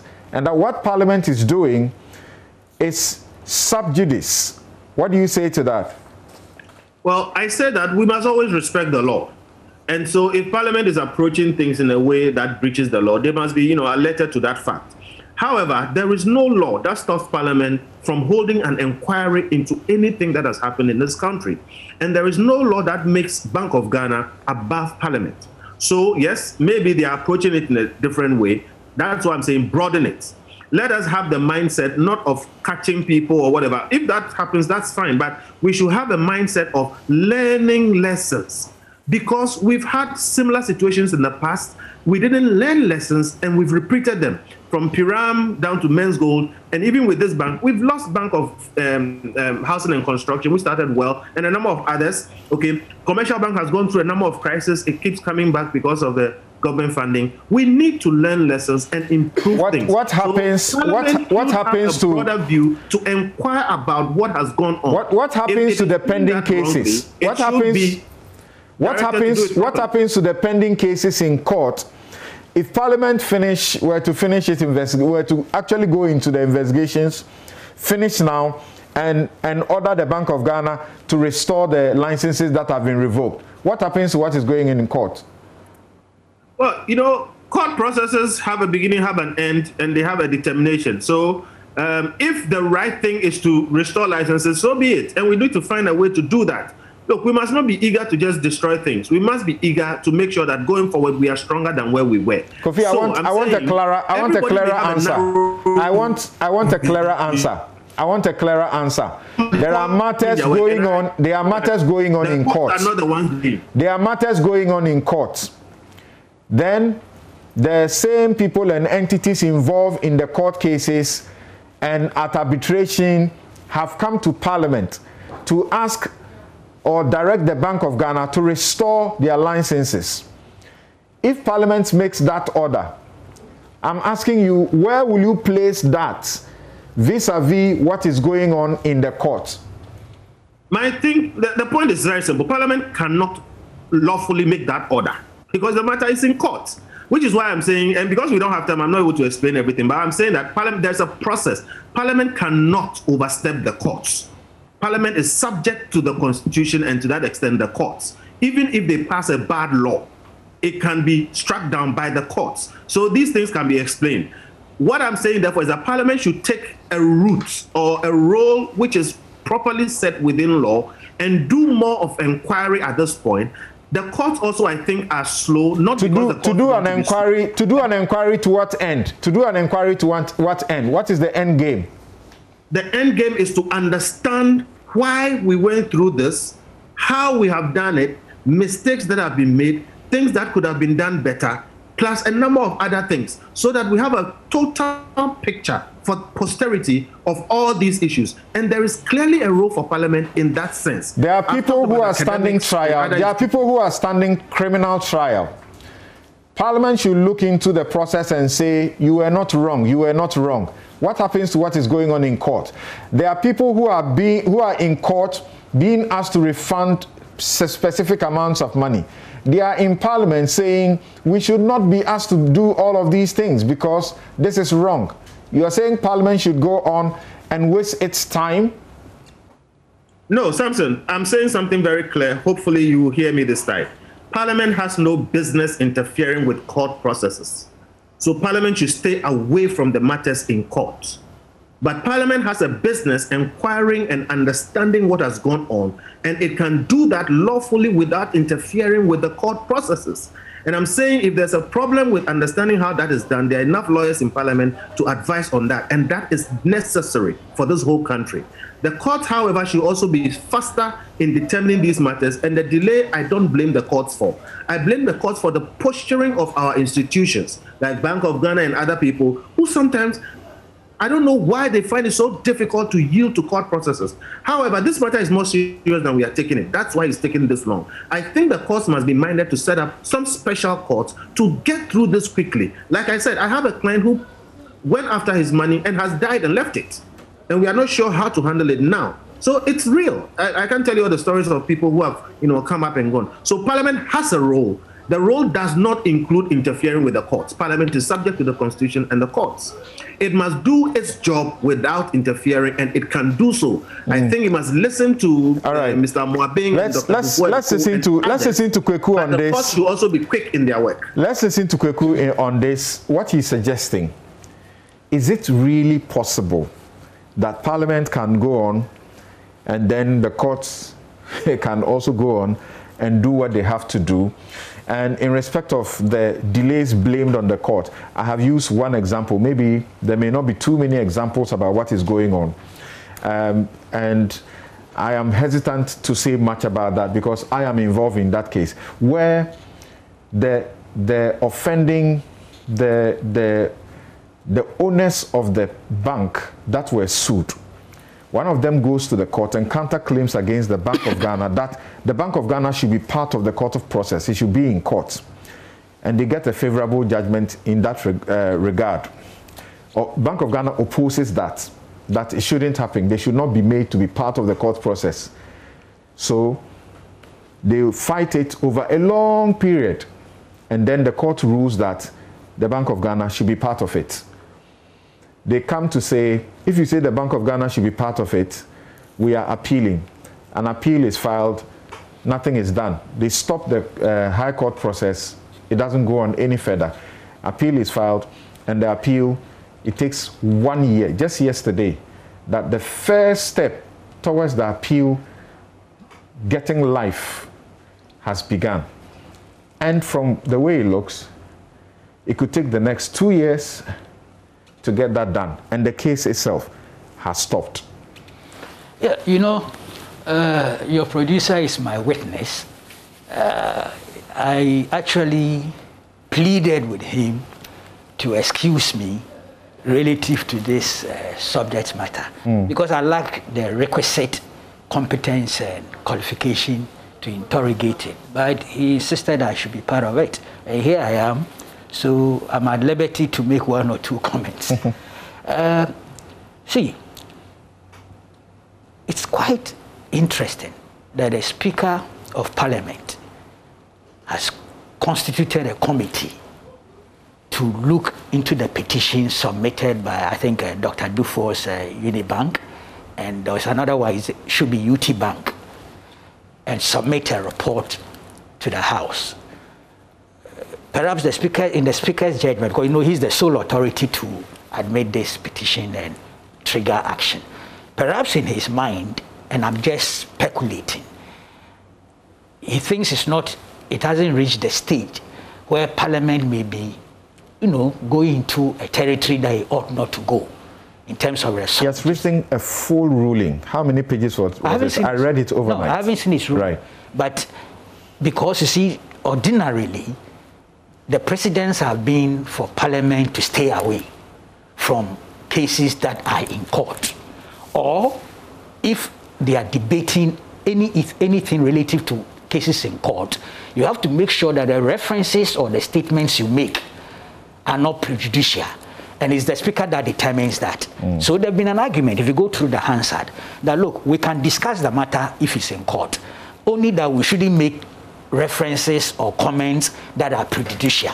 And that when we make it, then it's for the Speaker to intervene and say, hey, don't go this far. There's a rare debate within parliamentary practice as to whether you leave the issue alone entirely or Parliament can intervene, but make sure that you know your boundaries. The Speaker's ruling gives you a history. I wish I had a copy. A history, I'll share it with you right now. A history over how these things have been done. And they go through Canada, they go through India, they go to the UK, and come to the conclusion that in all these places, it is self-restraint. It's not legal restraint against Parliament. Yes. However, that's exactly in some places, they have actually made regulations that say, don't get into matters before the court. But even so, the discretion is left to the Speaker to make a determination. Fantastic. Yet they realize that the Parliament and the courts must work in a way that give mutual respect. Something. It summarizes what I was saying, perhaps with different words, in terms of choice of language or words. But that's the point. And if you read the Ghanaian parliamentary history, that debate is still there. It's unresolved in its entirety. Right. And so it comes to the point about the Speaker's discretion, even if the matter is on the floor and is being deliberated on. It depends. The Speaker has to be very careful and guide the MPs in the direction that they should go in order not to prejudice anything that is in court. There are those who say don't touch it at all as long as it's in court. But of course, the question of human rights, if you raise an issue of human rights and seek a determination, as you've indicated to Kofi, we all know where you have to go. Is that not the High Court? The Constitution is clear. Yes. That you go to the High Court. Yes. So again, you can itemize the issues that are captured in the petition and isolate them and say, look, this cannot be part of parliamentary deliberation and things.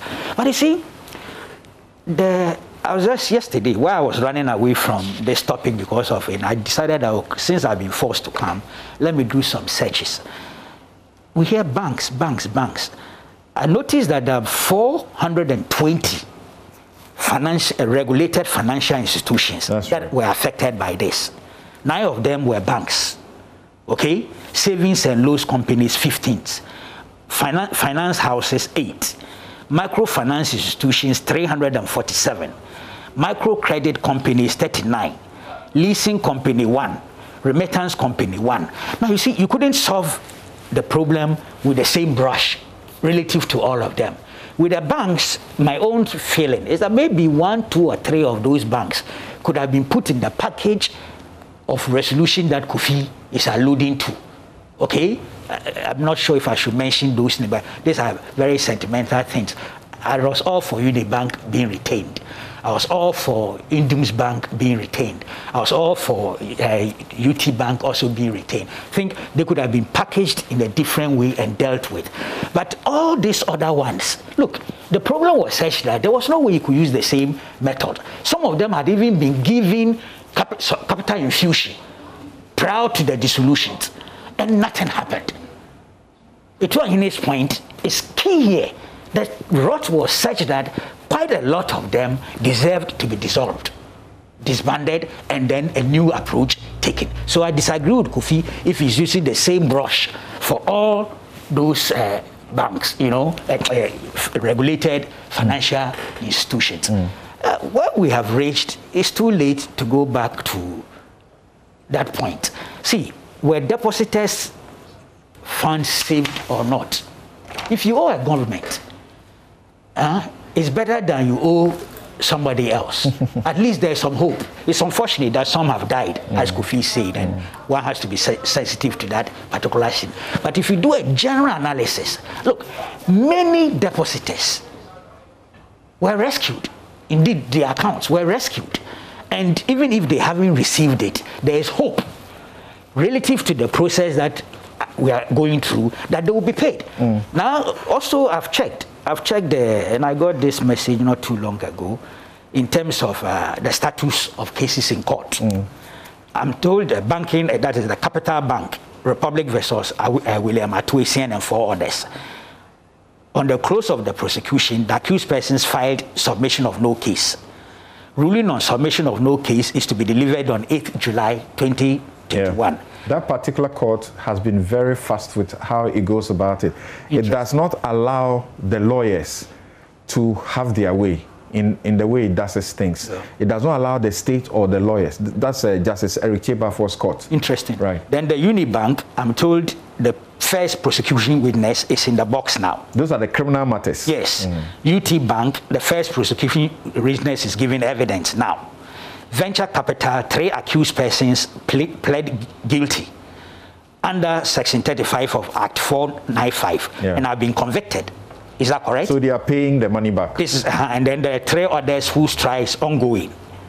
Then, of course, I'm told dockets have been submitted on 8 microfinance cases. Iwoko has been tasked to conduct further investigations. Dockets now submitted. How many years is it taking? It's not the best, really. But you know, there are the civil cases that is intended to recover money. Yes, that's the most important. And there are many of them being done. There are many. Look, this whole Crew saga is one of them. Crew was tailored to recover some assets. If the other bank I wished had been, repacked, it was Heritage. I mean, that was Heritage, not UT Bank. So to be honest with you, I think the Bank of Ghana overall, the decision they took was commendable and must be supported, with the exception of the 3 banks that I have expressed my own sentimental reservations about. It's not a substitute for law, I agree, but it's sentimental. Okay. And in the Speaker's ruling, yes, we're taking a quick break. In the Speaker's ruling, which is a 35-page ruling, yes, interesting. He said, among other things, that yes, the legislature, and he's quoting from a case, the legislature is the, quote, general inquisitors of the realm, unquote. So that is to say, it is allowed without any limitation. And there is in fact no law that limits Parliament from getting into matters that are said to be sub judice. But he goes on with a whole host of history, very, very, very lucid, and comes to the conclusion that consequently, honorable members, it is my ruling that admitting and laying of the petitions do not contravene the rule of sub judice. So what you were talking about, he was talking about the format. Yes. That admitting it does not contravene. I understand. 2, that a committee of Parliament, which I had ruled earlier to be a committee of 7, be a committee of 9, chaired by the Honorable First Deputy Speaker. The committee is directed to consider the petitions and duly report to the House at the commencement of the 2nd meeting. And then you have the members laid out. Yeah, but you see, the difficulty is the Bank of Ghana is in court with some people, isn't it? Some too are in court with Bank of Ghana. And there are also arbitration and you are matters. Asking Bank of Ghana to send you responses to some lines of inquiries. What do you think Bank of Ghana will feel like? Would they be comfortable with the idea of they're defending themselves in court or prosecuting some cases in court, quote unquote, and they are supposed to send you answers to Parliament? they'll feel uncomfortable. And I'm not surprised they are citing the Bank of Ghana Act and all those things. From where I say the Bank of Ghana's reply is the law. I hear you. We'll be right back. Thank you.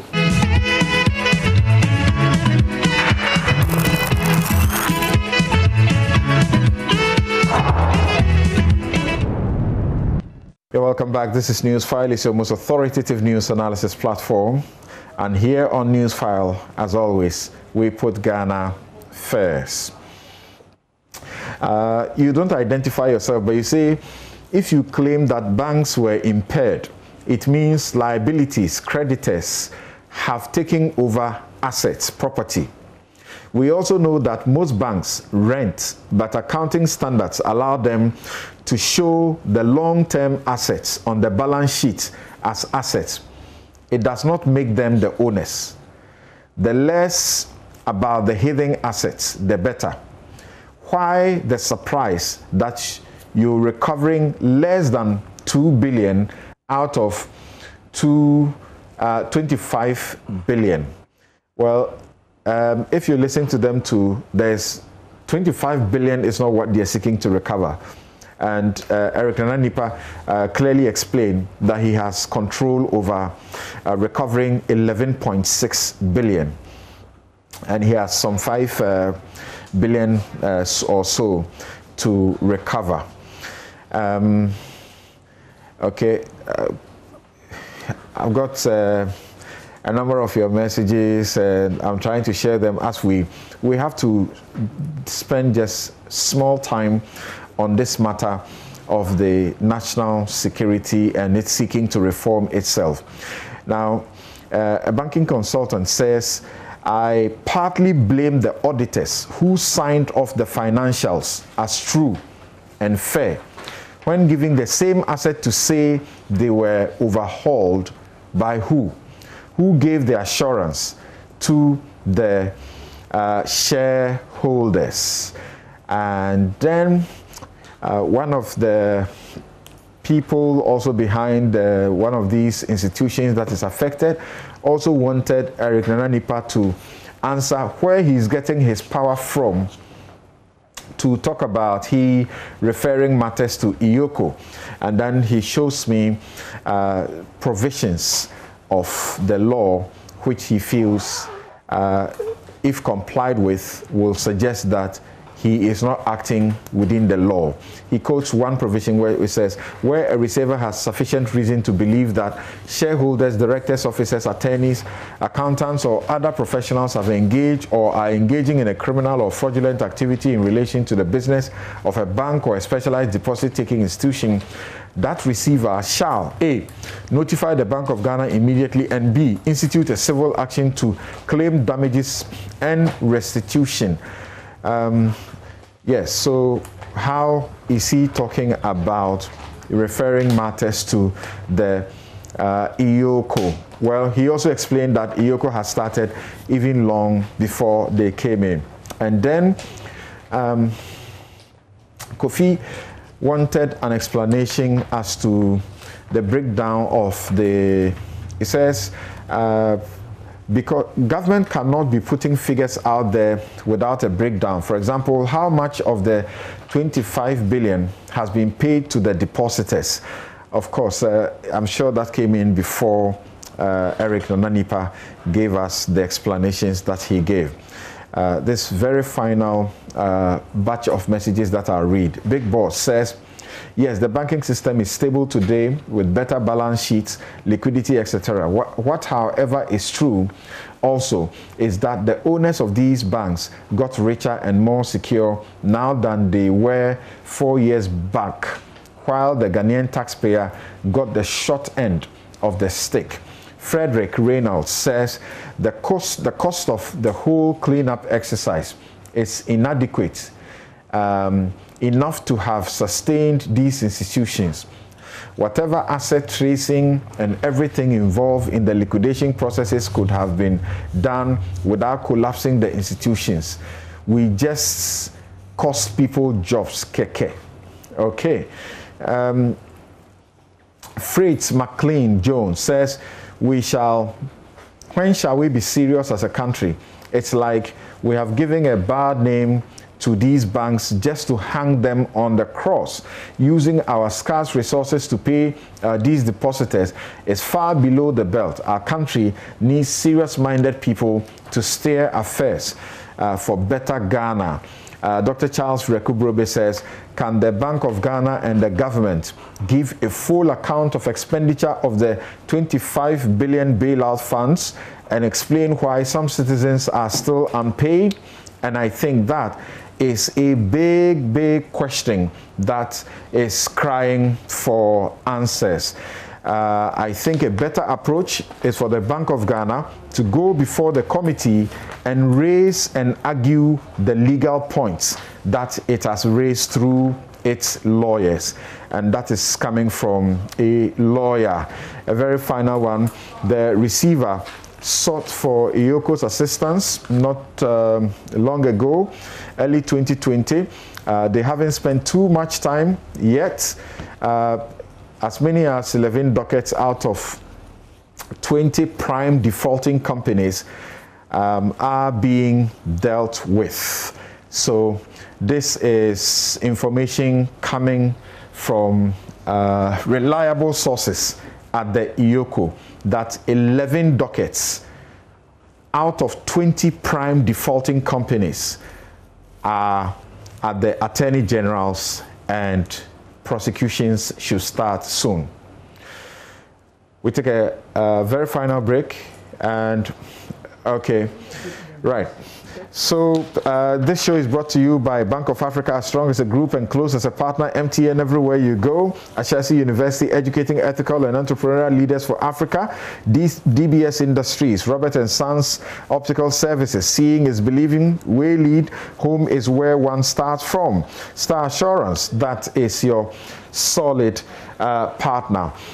We've run out of time, but let's see if we can spend just some 5 minutes with Kweku to give us a little view of what he knows about the accusation that the national security has come under, particularly with the Asankragwa matters, where they have been seen in the CCTV footage. They are hooded, they are masked, and they are holding guns in the open. At a time when the national security is promising to reform. Yes, Kweku. Yeah. Well, this document is quite a comprehensive one, and I'm not sure we can interrogate it today. Yes, so I have left that out for now. That's right. But there's something that I found quite interesting, and I hear you say that a lot. Maybe today you must clarify it for me. The question about hooded operatives, and based on the recommendation of the Short Commission. I'm not too sure if the Short Commission's recommendation was to the effect that national security operations can never involve masked or hooded operatives. I'm not sure that's what the report to avoid identification. To avoid a situation where they cannot be identified. No, if you read the report carefully, and I'll just take one portion, even though they have three here, where the references are made, operational. It says, the Commission recommends that no masked or hooded men should be used for civilian policing, especially in electoral policing or the execution of intelligence contingent or connected with any ongoing elections in Ghana. You got the point? The emphasis, it's obvious that they were recommending, recommending the use of hooded or masked operatives in election-related security. And that's obvious. Elections are transparent, open, accountable. And so if you're going to use masked men or hooded men, or operatives rather, let's put it that way, because some could be women, you clearly are violating the recommendation made here. And it doesn't even make sense. You didn't even need this recommendation to realize that that's not the right approach. Okay. Yeah, but other operations, dependent on the nature of the operation, you can have masked operatives. For instance, the City FM invasion, you didn't need masked people. Everybody knows there. Now, this Chinese one, if you look at the items that eventually were even seized, sex pump action guns, 8 cartridges, you know, one sidearm. Then I don't know if you are aware that they had a secret gold refinery. I don't know if you've seen the pictures. I have sat in court processes. I just went to court to do my business, and I chanced on it just yesterday. See, and the state has been questioned that all these claims, it has not brought a single evidence to show the court, not even a picture. The pictures that you have, which have been shown in the public.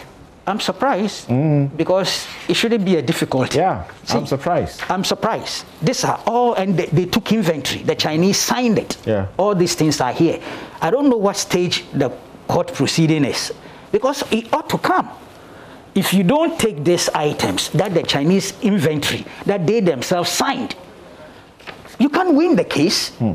Then it means that the prosecution is being... It's at a process of bail, the fight over bail. Yeah, but you are the right. So tell me, would there be a stage where they will have to provide the evidence? Or at this stage, they need to provide this evidence? These are clear-cut evidence. This is the secret gold refinery. And mercury. They had a lot of mercury, which they were using to actually refine gold. Obviously, gold from illegal operations, and not from any regularized operation. Okay? So I have no difficulty dependent on the nature of the operation. Look, sometimes even the hooded person, I've seen only one hooded person, though the others were not hooded, could have been a client in there, could have been a sleeper. So if you are going with him on operation, you cover his identity so that he's not identified as the one who might have been dealing with them previously. But I tell you something, and that's why this document perhaps we should take a critical look at. Look, there is some problem with our security architecture. You know, the national security operatives who went there clashed with immigration officers there. All the Chinese, none of them is legal immigrant. All of them, some have been here since 2012, 2013. Without any documentation? Nothing at all. And national security, the intelligence that had been forwarded to the divisional police and divisional immigration, none was endorsed as authentic. So that is why national security decided to do the operation itself. But of course, the assault on the immigration officers, you can't take, you cannot endorse or rationalize or justify. And the journalists too, you can't. You see, that's part of the orientation. So you go there, you don't, two state institutions, why do you clash? You should be collaborating. Unless, unless there are personal benefits. Exactement. Which is at conflict. Exactement. And it had been going on for a while. Intelligence being picked was showing that these Chinese guys and their Ghanaian collaborators were doing a criminal operation activity. Refining gold. They were refining gold. The pictures are here. It's without also video. license. Yes. And they had mercury. Where did they get it from? When does this happen? So I am happy it's in court. I'll be shocked if this evidence, which is both pictorial and video, are not presented to the court. Then prosecution is being deliberately done in a negative way in order to let somebody have an escape route. I'm sorry to do this speculation. It's not the best. Okay. But I'm shocked that they are in court and this evidence is not there. Maybe it's premature. Let me hold my fire. The question came up yesterday, and it was a very important question that was brought to the judge's attention by the lawyers for the Chinese and the state. The state had been ordered, because of certain failures, they had been ordered to bring the suspects to the courtroom, and they didn't bring them. And then they were suggesting that they are not respecting the orders of the court. See, my outfit, as always, outfit, as always, is by Habil Scooter. Habil Scooter is doing a special Father's Day special package. So you get your wonderful dad a beautiful kaftan for as low as 350 Ghana cedis. Habil Scooter is located at Adringano, opposite Villa David, and the contact is 020-084-1988. Take the number now. Don't call me after the show. 020-084 1988. You can also use Habil's Cotter to look for them in the social media handles. Yes. No, you wanted to say something. One of the exhibits, 7 excavator control boards. You hear people say, they've taken the boards away so you can't move them. Seven of them are part of the exhibits. Okay. So you can see they were with this Chinese? Yeah, yes, and it's part of the inventory. They signed onto it. They signed onto it. Those things should be sent to the court of law. Otherwise, somebody wants to do buga prosecution. This has been Newsfile. I'm Samson Ladi Ayenini, and thank you all so very much. Kweku Bako, Kofi Bento, Dr. Richmond Etiahene, and also Dr. Kwame Siedu Sapong, as well as Eric Nananipa. Thank you all so very much. Have a good afternoon.